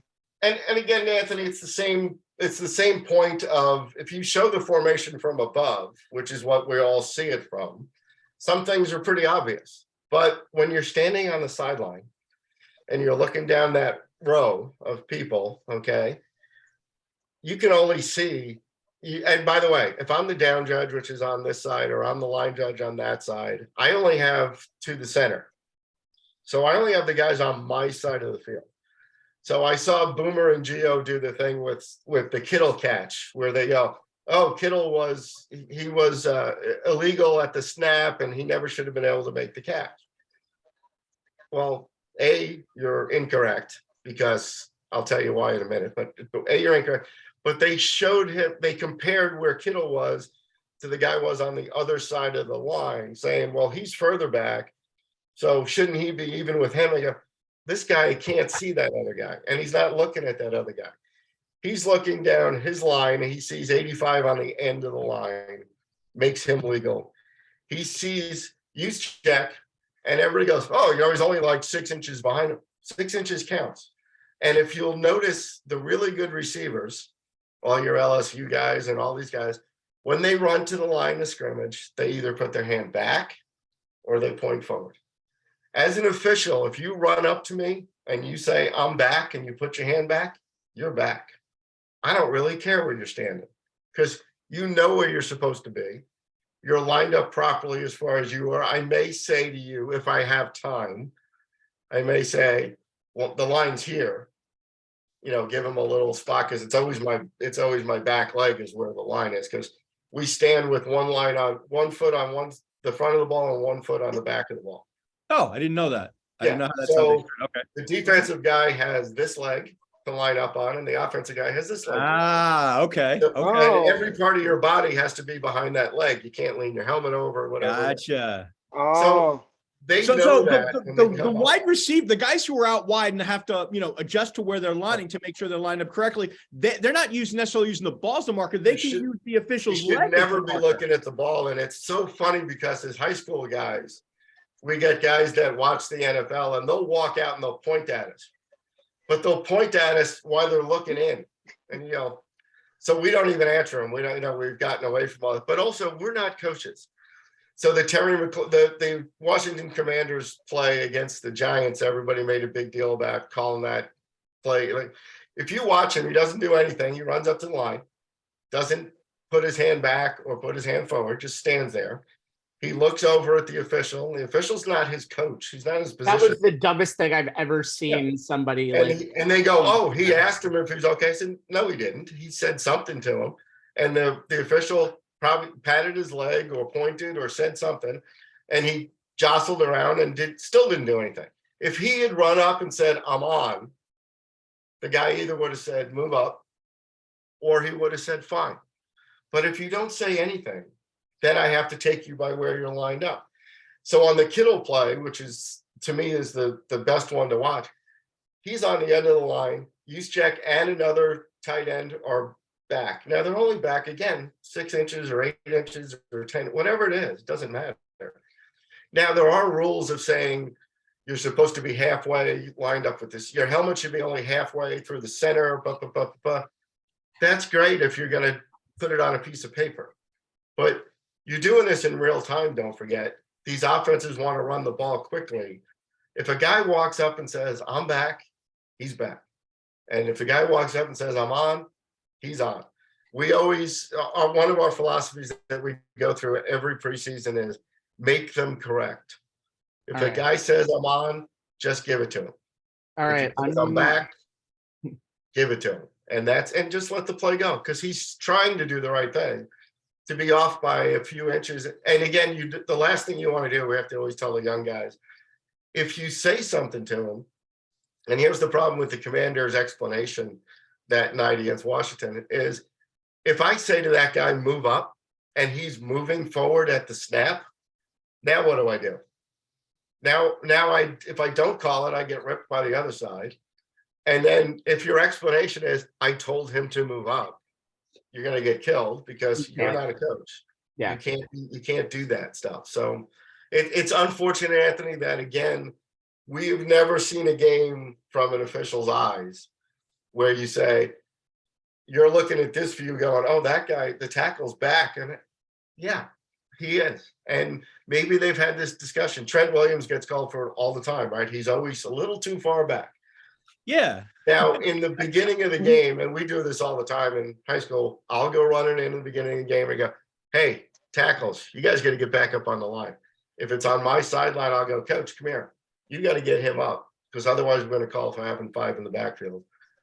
And you got to do it early on, and you got to do it. These are NFL players. I'm very interested to see. Sorry, I'm very interested to see how the reffing goes in this Sunday's game, and I'm definitely going to be watching it through a new set of Perspective. eyes. Anything that you want to add to close this out about the refs from this point of stance that you're watching on this weekend? Now, I do think that there are, and again, it's because they're trying to give guys opportunities. And, I like Torbor too, but I think right away you start saying, okay, he's not a great game manager. And that's really what you want. You want a guy like John Hussey, who did the NFC Championship game, that always seemed like he's in control. And he doesn't mind stopping for a second and say, let's get this right. Let's all talk to each other. Let's call up whatever we got to do. And I don't mind if I take it on myself to say, hey, after further discussion, we're changing this, whatever. You need a guy who's a good game manager, and that's what Sheffers is. He handles his crew well, and you can only pick up so many flags because somebody doesn't think it's a penalty. But that never happens in the NFL. That's usually not the answer. In high school it is, but in the NFL, you got to give these guys a chance. All right. Well, we're going to see this Sunday how the reffing officially ends this Super Bowl season. And I really do want to kind of touch on a lot more of this going forward, because it really kind of brings a new layer to what you're seeing to these games, except the swallow the whistles, the refs suck. Why are the refs deciding the game? There's nothing at the end of that Chiefs game that could be considered game altering that wasn't supposed to be called. That's just my opinion. All right. Now time for the one spot in football that might get more guff than the refs themselves. Coaches! Andy Reid started his career with the Kansas City Chiefs in 2012, and he did it by cleaning house and firing one Nick Sirianni as wide receivers coach, and Nick ended up going to the Philadelphia Eagles starting there in 2021. So with all of that being said, going into the offseason, we had 5 vacancies that needed to be filled. 3 have been filled, and the others are waiting for that big game to finish, including the host team of the Super Bowl. So much for that Super Bowl bump. 2 years ago, the Bucs hosted the Super Bowl and won. Last year, the Rams hosted the Super Bowl and won. This year, it's the Cardinals. Womp, womp, womp. Let's start with the 3 hired head coaches and what they need to do first. Jay, Super Bowl winning coach Sean Payton, although this is over a teenager ago, back 13 years now. Payton has been traded for and gotten by the Denver Broncos. Is it surprising that such a highly valued coach went to a place where the last coach only lasted a year? Sure. Did Sean Payton want to be in the lead-in to the lead-in for Fox NFL Sunday? I think we know the answer to that, although he will have the Super Bowl coverage tomorrow. Jay, what's first on Sean Payton's to-do list? Well, I mean, it's the Captain Obvious answer, Rabbi, but it'll be the focus or significant part of every offseason article, conversation, talk radio, podcast segment on the Broncos. Can Sean Payton fix Russell Wilson, the 9-time Pro Bowler who, like his new head coach, has won numerous big games in his career, but he's coming off a season where both his mobility and his reputation as an elite quarterback seem to be declining. He put up career low marks in completion percentage, a little over 60%, touchdown passes, 16 and a passer rating, 84.4, and the most times he's ever been sacked in his career, 55. Now, Wilson has not been shy about expressing his admiration for Peyton as a coach, gushing earlier this month about his wizardry and believes Peyton can get him back to where he once was during his heyday in Seattle, saying, quote, he knows how to push guys at the ultimate level. Now, Peyton's resume would seem to indicate that Wilson has a right to be optimistic. From 06 to 21, excluding 2012, where Peyton was suspended due to the Saints Bounty Gate scandal, New Orleans was second in the NFL in scoring at 27, a little under 28 a game. Only the Tom Brady Patriots had more, scored more often, but they were number one in yards per game at almost 400.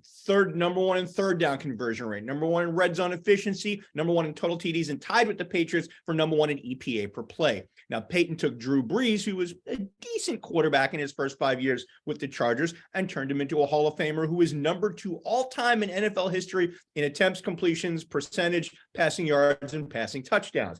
Now, during a Fox radio appearance back in October, Peyton said the work of resuscitating Wilson would start by him going back over all of Wilson's 30-plus yard throws and red zone TD passes during his recent seasons in Seattle. Peyton will also have to retool an offensive line that could have as many as 3 new starters and revive a running game that suffered a big loss when number one running back Javonte Williams went down with an injury this past season.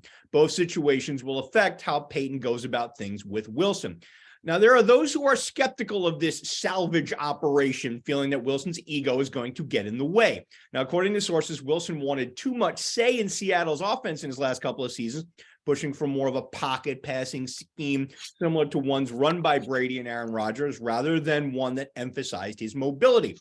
And while it's common for a starting quarterback to have some say in the scheme the offense runs, those sources also say that Wilson's contentions raised red flags, causing some discord between him and head coach Pete Carroll. Now, Wilson has always been good at throwing the deep ball, and he wanted to push the ball too often downfield, particularly on early downs, despite the fact that short passes underneath the coverage are viewed as more valuable as a play and are complementary to a running game. Points of things that are more in line with Carroll's offensive philosophy. Now, look, Nathaniel Hackett may have given Wilson free rein in Denver's offense, but Peyton will not. I agree with those who say that in order for Wilson to have a shot at getting back to anywhere close to his Pro Bowl form, he'll need to be more of a whatever Sean wants kind of guy, as opposed to the whatever I want kind of guy he has been of late. And even if that means running an offense that is heavy on the ground game, includes read option features, and takes what the defense gives him in the passing game, even if that means more singles and doubles and less home runs. Peyton's got his work cut out for him, and how his second act as a head coach plays out will depend on his ability to improve Wilson's second act as a quarterback. Reeves was 27, by the way, when he went to the Saints. Wilson is 34, so that's a little bit of a difference in terms of a makeover. Jay, one question for you. Do you make anything of Sean Payton basically saying right off the bat that we're not bringing in Russell's personal quarterback? I do. And, obviously, you can make that kind of comparison to what Brady did with, his personal guys and what went on in New England. But, this is what I'm saying about Wilson's going to have to get on board and be a whatever Sean wants kind of guy, because honestly, you wonder if Wilson having his own, coterie of personal coaches hanging around, caused too much noise and too many voices going on. I agree with Peyton on this, and maybe I'm old school in that way, but the only people who should walk through the door of the facility are people who are employed by the team, not people who you do your off-season work with. And you know what? I'm sure those guys do a great job of keeping Wilson on his off-season routine, making sure he's ready to come into training camp, ready to go. But once you walk through that door, the only people you should be listening to and talking to and having conversations with are the guys who are your coaches and the guys who are in charge of that organization. I agree 100%. And like I said, if Wilson raises any bones of contention about Sean's decision, then right away we automatically know that Wilson has not bought in to being a whatever Sean wants kind of guy. Broncos country, let's ride. All right, Anthony Ryans does exactly what his predecessor as Niners D coordinator did, and Robert Saleh get to be a first-time head coach. And 3 straight black hires, by the way, by the Texans, just to keep that in mind. But boy, does DeMeco Ryans have his work cut out for him. He's only 38, and he might feel like 58 when this job is done. What's number 1 on his list? Oh boy, you know what? We're taking over a team that is 11, 38, and 1 the last 3 seasons. I think it's just all the above. I mean, first off, you gotta. So it's not all of the above. It's D. It's D. Yeah, it's literally D all the above. D. It's D all the above. Here's the thing though. But number 1, the Texans need a cultural change. I think that's pretty obvious. They've been pretty bad for a couple of years, and the only good thing they did do was rid themselves of Deshaun Watson. And that PR nightmare that came with it. But you look at it like this. I mean, the Texans, when free agency starts next month, they have the 4th most cap space at $37 million. So they got something to work with. They will have the 2nd and the 12th picks in the draft in April. And they have 5 picks inside the top 75. And this is a team coming up a 3-13-1 record. So there's a lot of spring cleaning that needs to be done. One of the things too is they have to improve on defense. The Texans was the worst rushing defense in the NFL. They gave up over 107 yards per game. They allowed close to 3,000 yards, 2894 to be exact, the 6th most in NFL history. And it's a bad thing when your 2 safeties, Jalen Peachtree and Jonathan Owens, combined for 272 tackles, and that leaves the team. That says that either you're not doing a good job stopping the run up front, or you're bringing them in a lot, has 7, 8-man fronts to stop the run, because you can't do either one. So that's one of the things they have to do. And the Texans, think about this. DeMeco Ryans' 49er defense was number 1 in the NFL, and he's taking over a team whose defense was ranked 30th overall in the National Football League. Then you look on the offensive side, he has a couple of pieces down, but he don't have a quarterback. So that's another thing that the Texans are going to have to deal with. But the most important thing right now, when you look at Houston, is patience, because he's taking over a team that has fired 2 head coaches after 1 year in the last 2 years. And we talked about the ownership that's going on with the Texans. Can they be patient enough and allow DeMeco Ryans to build his coaching staff from scratch, to establish some kind of culture, to kind of establish some foundation to this team can at least try to rebound in a very weak AFC South. Let's not make excuses for that. The AFC South is not a strong division to start, but can it be patient? I mean, we've seen this ownership, the McNails, really kind of screw things up with this organization.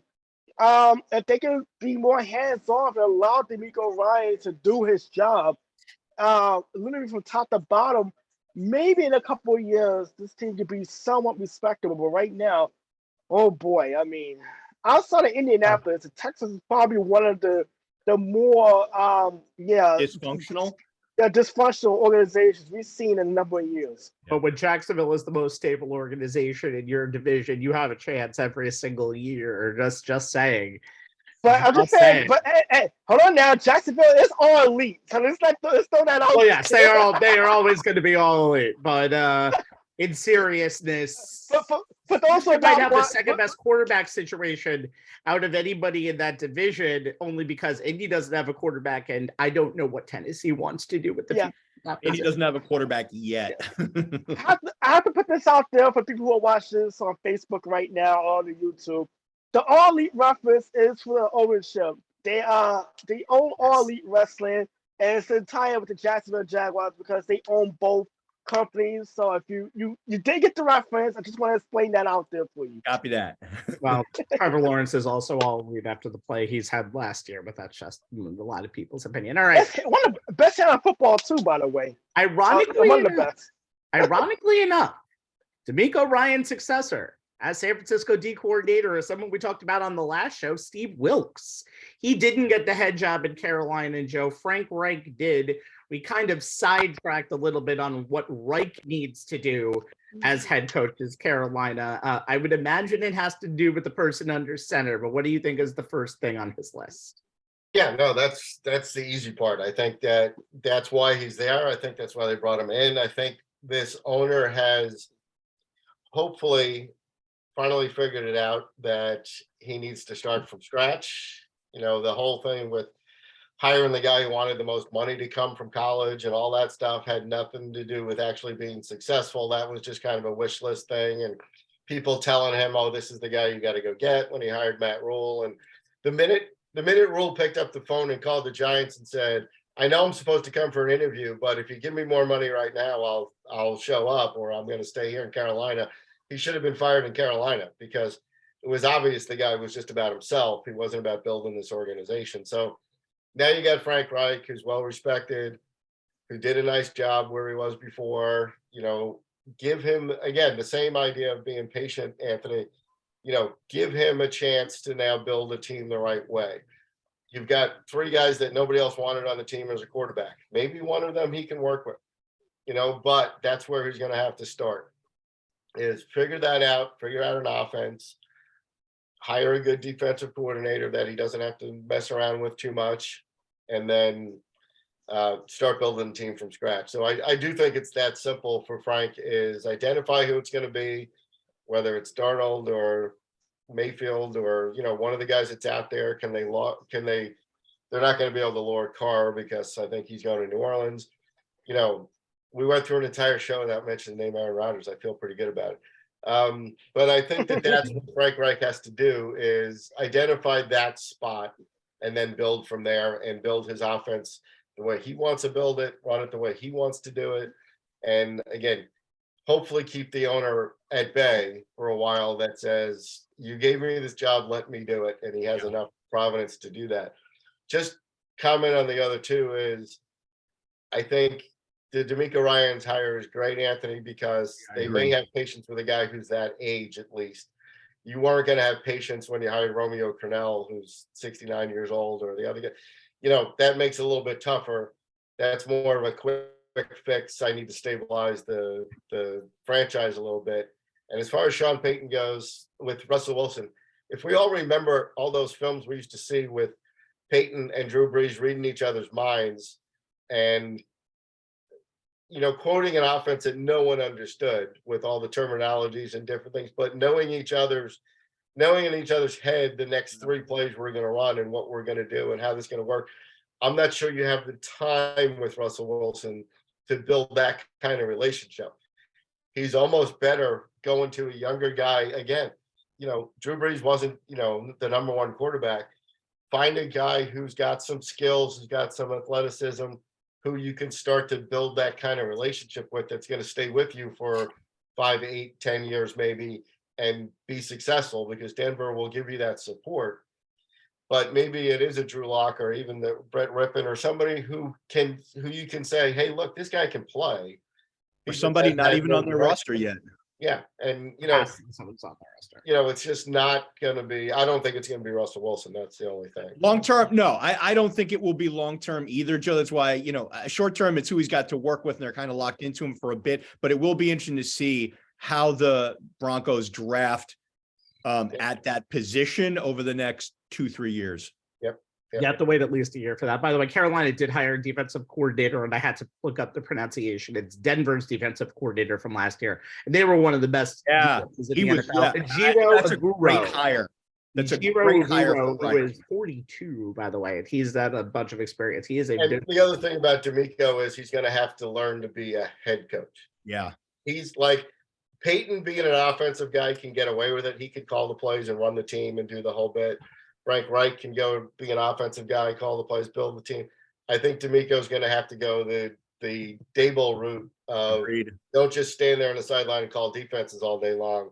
You're going to need to be a head coach and get all your players under your thought process and again, build a culture and start from scratch and do the whole bit that Daboll did in New York. It'll be interesting to see if he hires a veteran with head coaching experience to kind of give him a sounding board, you know, on one side of the ball or another. It'll be interesting to see who that person is. By the way, they did interview Cliff Kingsbury, by the way, for the offensive coordinator. Yeah. That's not a good fit.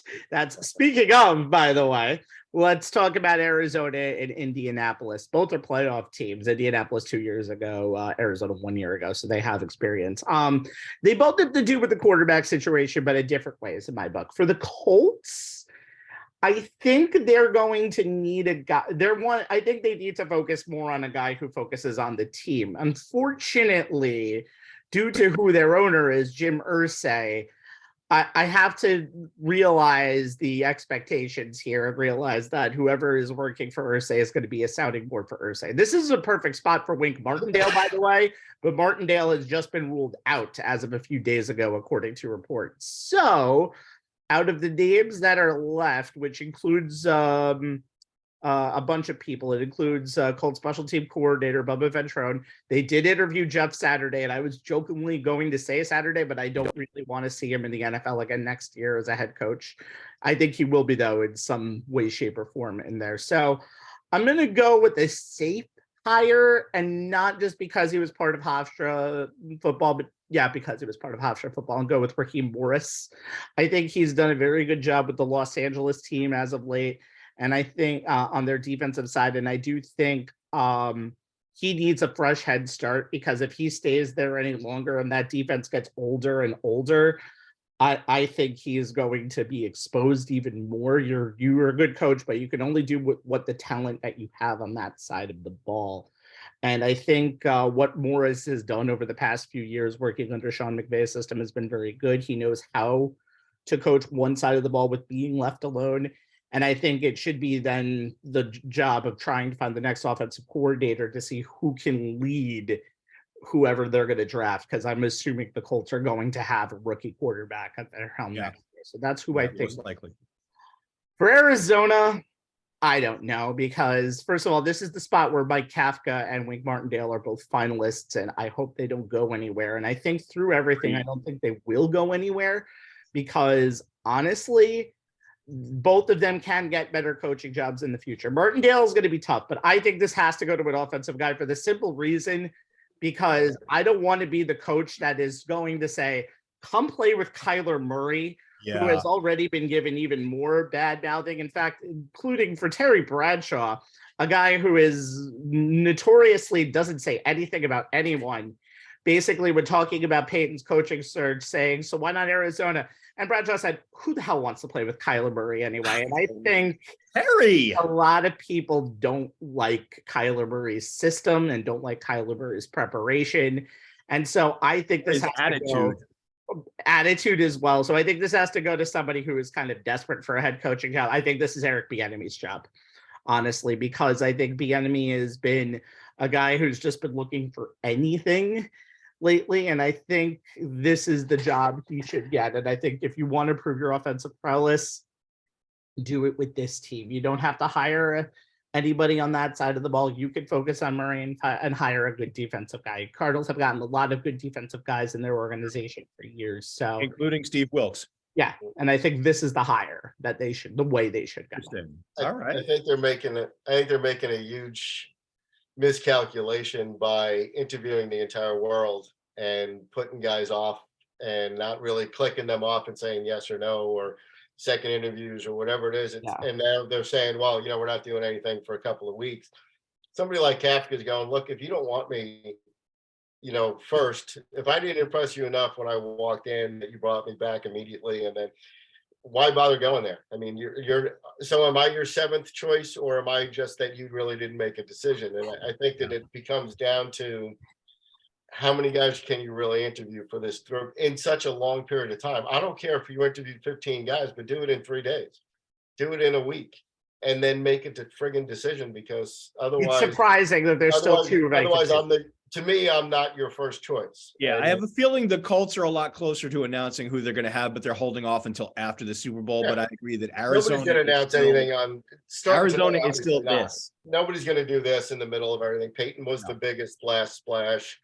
I have a feeling they even told New Orleans and Carr and the Raiders hold But off. wait until after the Super Bowl, which is kind of what Don't do it on happened. Thursday or something. That's I mean, crazy. bad enough that the NBA's trade deadline stole a little of Super Bowl week thunder. They don't want anybody else doing it. I'm glad you guys had to explain that to everybody, because the only thing I wrote to our old buddy Chris Delgado that day, and I said, if anybody can explain the NBA to me, please take a shot. But I can. Tune into our next show, Joe. We'll probably be doing a lot of that. I can tell you right now, regular season product sucks, and market is very, really good, and that's how they get there. All I'm going to say. And the players run everything. So. There you go. Yes, they do. All right. So finally, the close of this show is the close of Tom Brady's career. Maybe we think, yes, he did file the retirement Officially about his paperwork, which is funny because JJ Watt, who was also retiring, said, I didn't know you needed to file paperwork, and I'm not filing any paperwork at all. So that's what's that. All right. Last Wednesday was Tom Terrific's final goodbye via a beach Instagram video that I'm telling you was made before the season began. And I think this was the whole entire year. I honest to God, that's my opinion. It definitely was made, it was taped. So I think this was made a long time ago. But now, as 7 Super Bowls and one of the best winners in sports history, trades his playing helmet for a Fox mic as lead color commentator starting in 2024, maybe. How will we remember the career of Tom and Joe? Yes, the Giants could have retired him several times, but unfortunately we didn't. Let's start with you. He should have retired 3 years ago, as we said on this show. After he won the Super Bowl in Tampa, Agreed. You prove your point, go down there, and then walk away like everybody else who's successful does. And to go into broadcast, I mean, I don't care what he has to say at this point. He's not going to be a good technical guy. Olsen is still young enough and still part of the, he played a couple of years back that he's showing you roots. He's showing you, explaining how guys do things. Tom's going to be, he's going to be one of these guys that's, again, nobody's ever going to be him, right? So it's like when Aikman started and when Tony Romo said, I don't know what he was looking at there. How could you throw that ball there? Would you like us to show all the poor passes you threw, Tom? I mean, again, it's not in a vacuum, right? And I just think he's going to be bored doing it. I don't think it's going to be exciting to listen to him. I think people will, again, the first year will be fine, just like Romo's was, because people will want to see what it is. But and again, I don't think he needs to take somebody else's job to do that. Just go do something else, man. You got enough opportunities to do things. And when he put up the second picture of him sitting on his bed half naked, I said, my comment on Twitter was, let me know when you join OnlyFans so we can all come along. Because that's pretty much where he's headed with his free time at this point. But seriously, the guy was good. He wasn't the best, as I'll quote Mike Francesa, he wasn't the best regular season quarterback. That was Peyton Manning. And he wasn't the best postseason quarterback because that was Joe Montana. But he never, ever felt any pressure. You always had him if you had him in a big game, you trusted him at the end of the game, that he wasn't going to be the reason you lost. He could be the reason you won. Of course, he didn't do it against us, so that's always nice. The little giggle of, we're only going to score 17 points when you only scored 14 points. We'll go down in history. The greatest film clip in the history of video. Most underrated film clip in the history of video, if you ever find it, because it doesn't really get showed as much whenever you watch that video. Yeah. And funny. The fact that they only scored 14 points is never pointed out either. So I think that little clip, I have it, on my computer here that I can replay it every morning when I get up. I play it and it makes me happy. I need to find that clip so I can save it on wallpaper. Anthony, what are you going to remember now about Tom Brady? Now that he filed his paperwork, I guess that makes him eligible for the Hall of Fame in 2028. I would like for him to throw a shout out to Mo Lewis because it's his hit on Drew Bledsoe that kind of opened up the whole Tom Brady era in New England. I mean, I don't know what you can say. I mean, the guy's accomplishments, 7-time Super Bowl winner, MVP in 6 of those. You got 15 Pro Bowls, 6 All-Pro selections, 3-time MVP. The list goes on and on. I mean, I think what I'll take away from Tom Brady's career was the fact that he played with a little bit of a chip on his shoulder. You think back to that documentary on ESPN years ago, the Brady Six, and these guys that was drafted ahead of him. It was in the 6th round, and he's this scrawny kid that's not athletic. He's so slow running. He's actually moving backwards. It always felt like that, like he had a motivation, like something motivated him to where he almost came on somewhat on the field like a perfectionist. Like it had to be perfect. When he ran a play, it was just, and I think back to the 2007 season, which obviously the Giants did beat them in the Super Bowl. But you think about that season and the fact that he broke the record for touchdown passes, and he went. It was like it was like literally a night and day from the year he had previously, where okay, he was a good quarterback, but more of a game manager. He didn't have the weapons. So holy crap, he got Welker and Randy Moss, and now you see what kind of quarterback he really can be when he has someone to throw the ball to, beyond outside Deion Branch. So the fact that the longevity, the fact that he was really so like on top of his game for such a long time, those are things.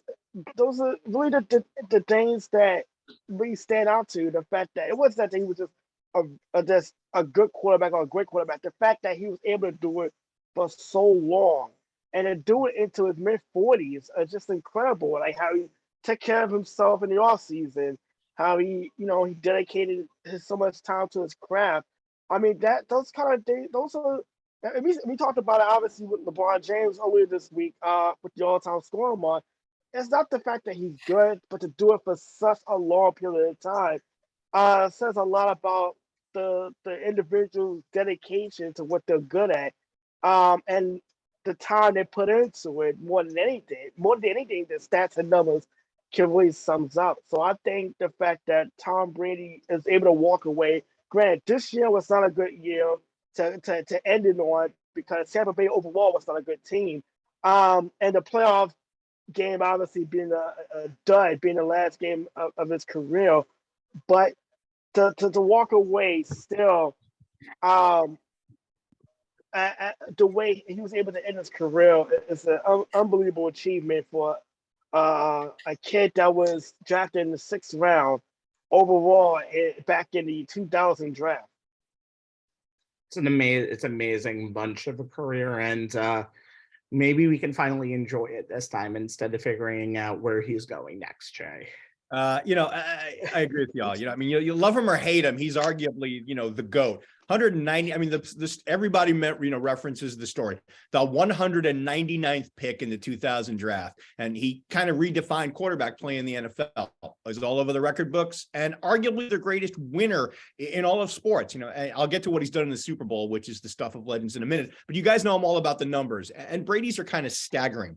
Anthony mentioned he's a 3-time, MVP. He's the first one to ever win it unanimously, which he did in 2010.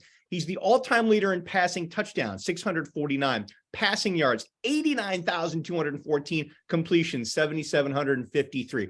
That passing yards total, he has 8,856 yards, more yards passing than the next guy behind him, and that's Drew Brees. And he has 26,000 more yards than the next active quarterback, and that's Matt Ryan. Those 649 touchdowns are 78 more than Brees, who's number 2 on the list, and 172 more than the next active quarterback, and that's Aaron Rodgers. Wrap your head around this for some perspective. If Patrick Mahomes avoids injuries, slumps, and roster changes and manages to maintain his career averages, he won't eclipse Brady's touchdown pass record until 2034 and the passing yardage record until 2035 when he'd be 40 years old. Brady also ranks number 1 all-time in starts, Pro Bowls, Associated Press MVP top 5 finishes, 3 touchdown pass games, 4 touchdown pass games, and fourth quarter comebacks. And he also is number 1 all-time in Super Bowl MVPs, which segues me into that legendary stuff he did on the NFL's biggest stage. Second year in the league, beats the Rams, a team loaded with future Hall of Famers, including Kurt Warner, to win his first Super Bowl. Wins back-to-back Lombardis before he turns 30. Leads the Patriots on that epic comeback from 28-3 down to beat the Falcons to win Super Bowl number 5. And after all the Super Bowl success in New England, he goes to Tampa Bay of all places and wins his 7th Super Bowl in his first season there. And yes, Joe, I agree with you 100%. He should have ridden off into the sunset. He violated Belichick's mantra of staying 1 year too long instead of leaving 1 year too early. Here's some perspective for you guys on the Super Bowl stuff. He has more Super Bowl victories than any individual franchise and more rings than the Vikings, Bills, Bengals, Cardinals, Falcons, Panthers, Titans, Chargers, Browns, Lions, Jaguars, Texans, Eagles, Seahawks, Bears, and Jets have combined. They only have 5. He's played in more Super Bowls, 10, than 9 franchises combined, and 14 teams have played in fewer Super Bowl and fewer playoff games than Brady has won. And that is some insane championship level winning. Ty Law, the Hall of Fame defensive back, who is Brady's teammate for 3 of New England's titles from 01 to 04, said it best. And I'll sum it up with this. I think it's such a great quote. When you talk about GOATs and the legends of the league, the alpha GOAT, that's Tom Brady. That's the alpha GOAT, and there should be no debate about it. He's in the same breath as when you talk about Michael Jordan, LeBron James, Wayne Gretzky. When you're talking about the Mount Rushmore of sports, Tom Brady's face is up there. What he's done, it's something we'll probably never see in our lifetime. Some stats before we leave you tonight, or I want to mention one more thing after that. Here are some of the playoff stats and who's next on that list. Wins for Brady in the playoffs, 35. Next closest QB, 19 behind. This is going into the playoffs this year, by the way. 10 Super Bowl appearances, next closest 5. 7 Super Bowl wins, next closest 4. 14-game winning drives in the playoffs, next closest 6. 4 more fourth quarter comebacks than the next closest. Over 5,700 more passing yards than the next closest. Wow. 41 more TDs, 44 more total TDs, which is insane.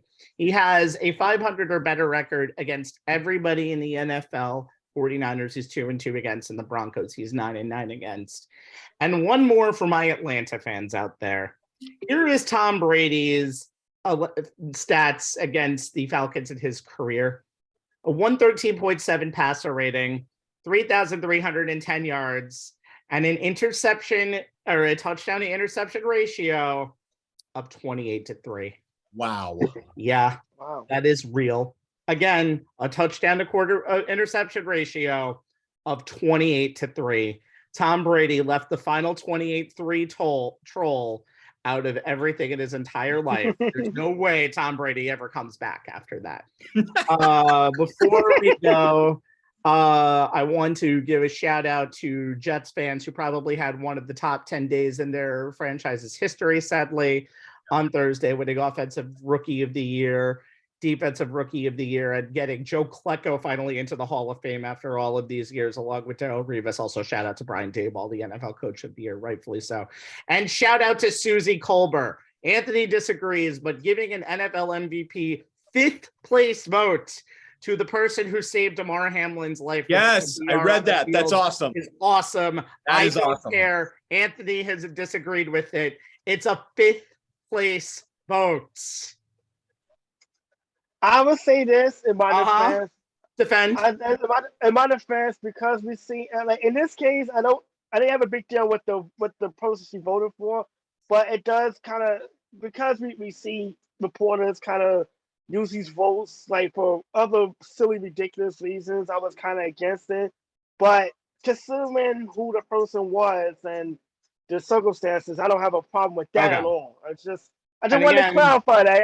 I didn't want anybody to blow. I didn't want nobody to blow me up on social media. And call me I had to call you out for it though. A big meanie for this. No. By the way, more MVP votes than Russell Wilson, which is just it's true. All right. For thank you, Joe Tufaro, for joining us all season for all of the football talk. We will see you, Joe. We'll talk to you probably before the NFL draft, as that'll be in Kansas City this year, and they might have a Super Bowl title to celebrate with it. So for Jay Kaplan, Anthony Strait, and the very official Joe Tufaro, I'm Stephen Rabinowitz. These two idiots will be back next week, along with my some NBA midseason things. Again, product terrible. On-court product is fine, but it's all about the moves, and that's what drives the league. I mean, but the on-court, anyway, youtube.com/on the sports lines on demand, facebook.com/on the sports lines live, and if you're live, mazel tov. And Jay. Our Twitter handle is at ONTH Sports Lines, where you will see the link to this show and some other interesting tidbits of sports related content that we think will be worth your time, including a really great article by the Athletics' David Aldridge on giving some props to the man who laid the bricks for the cathedral that LeBron James now stands in. That would be Kareem Abdul-Jabbar. 3 threes in his entire NBA career. 3 threes, and it took him that long. It's insane. All right, guys, we'll see you in 7 for the Super Bowl. Night, everybody. You guys.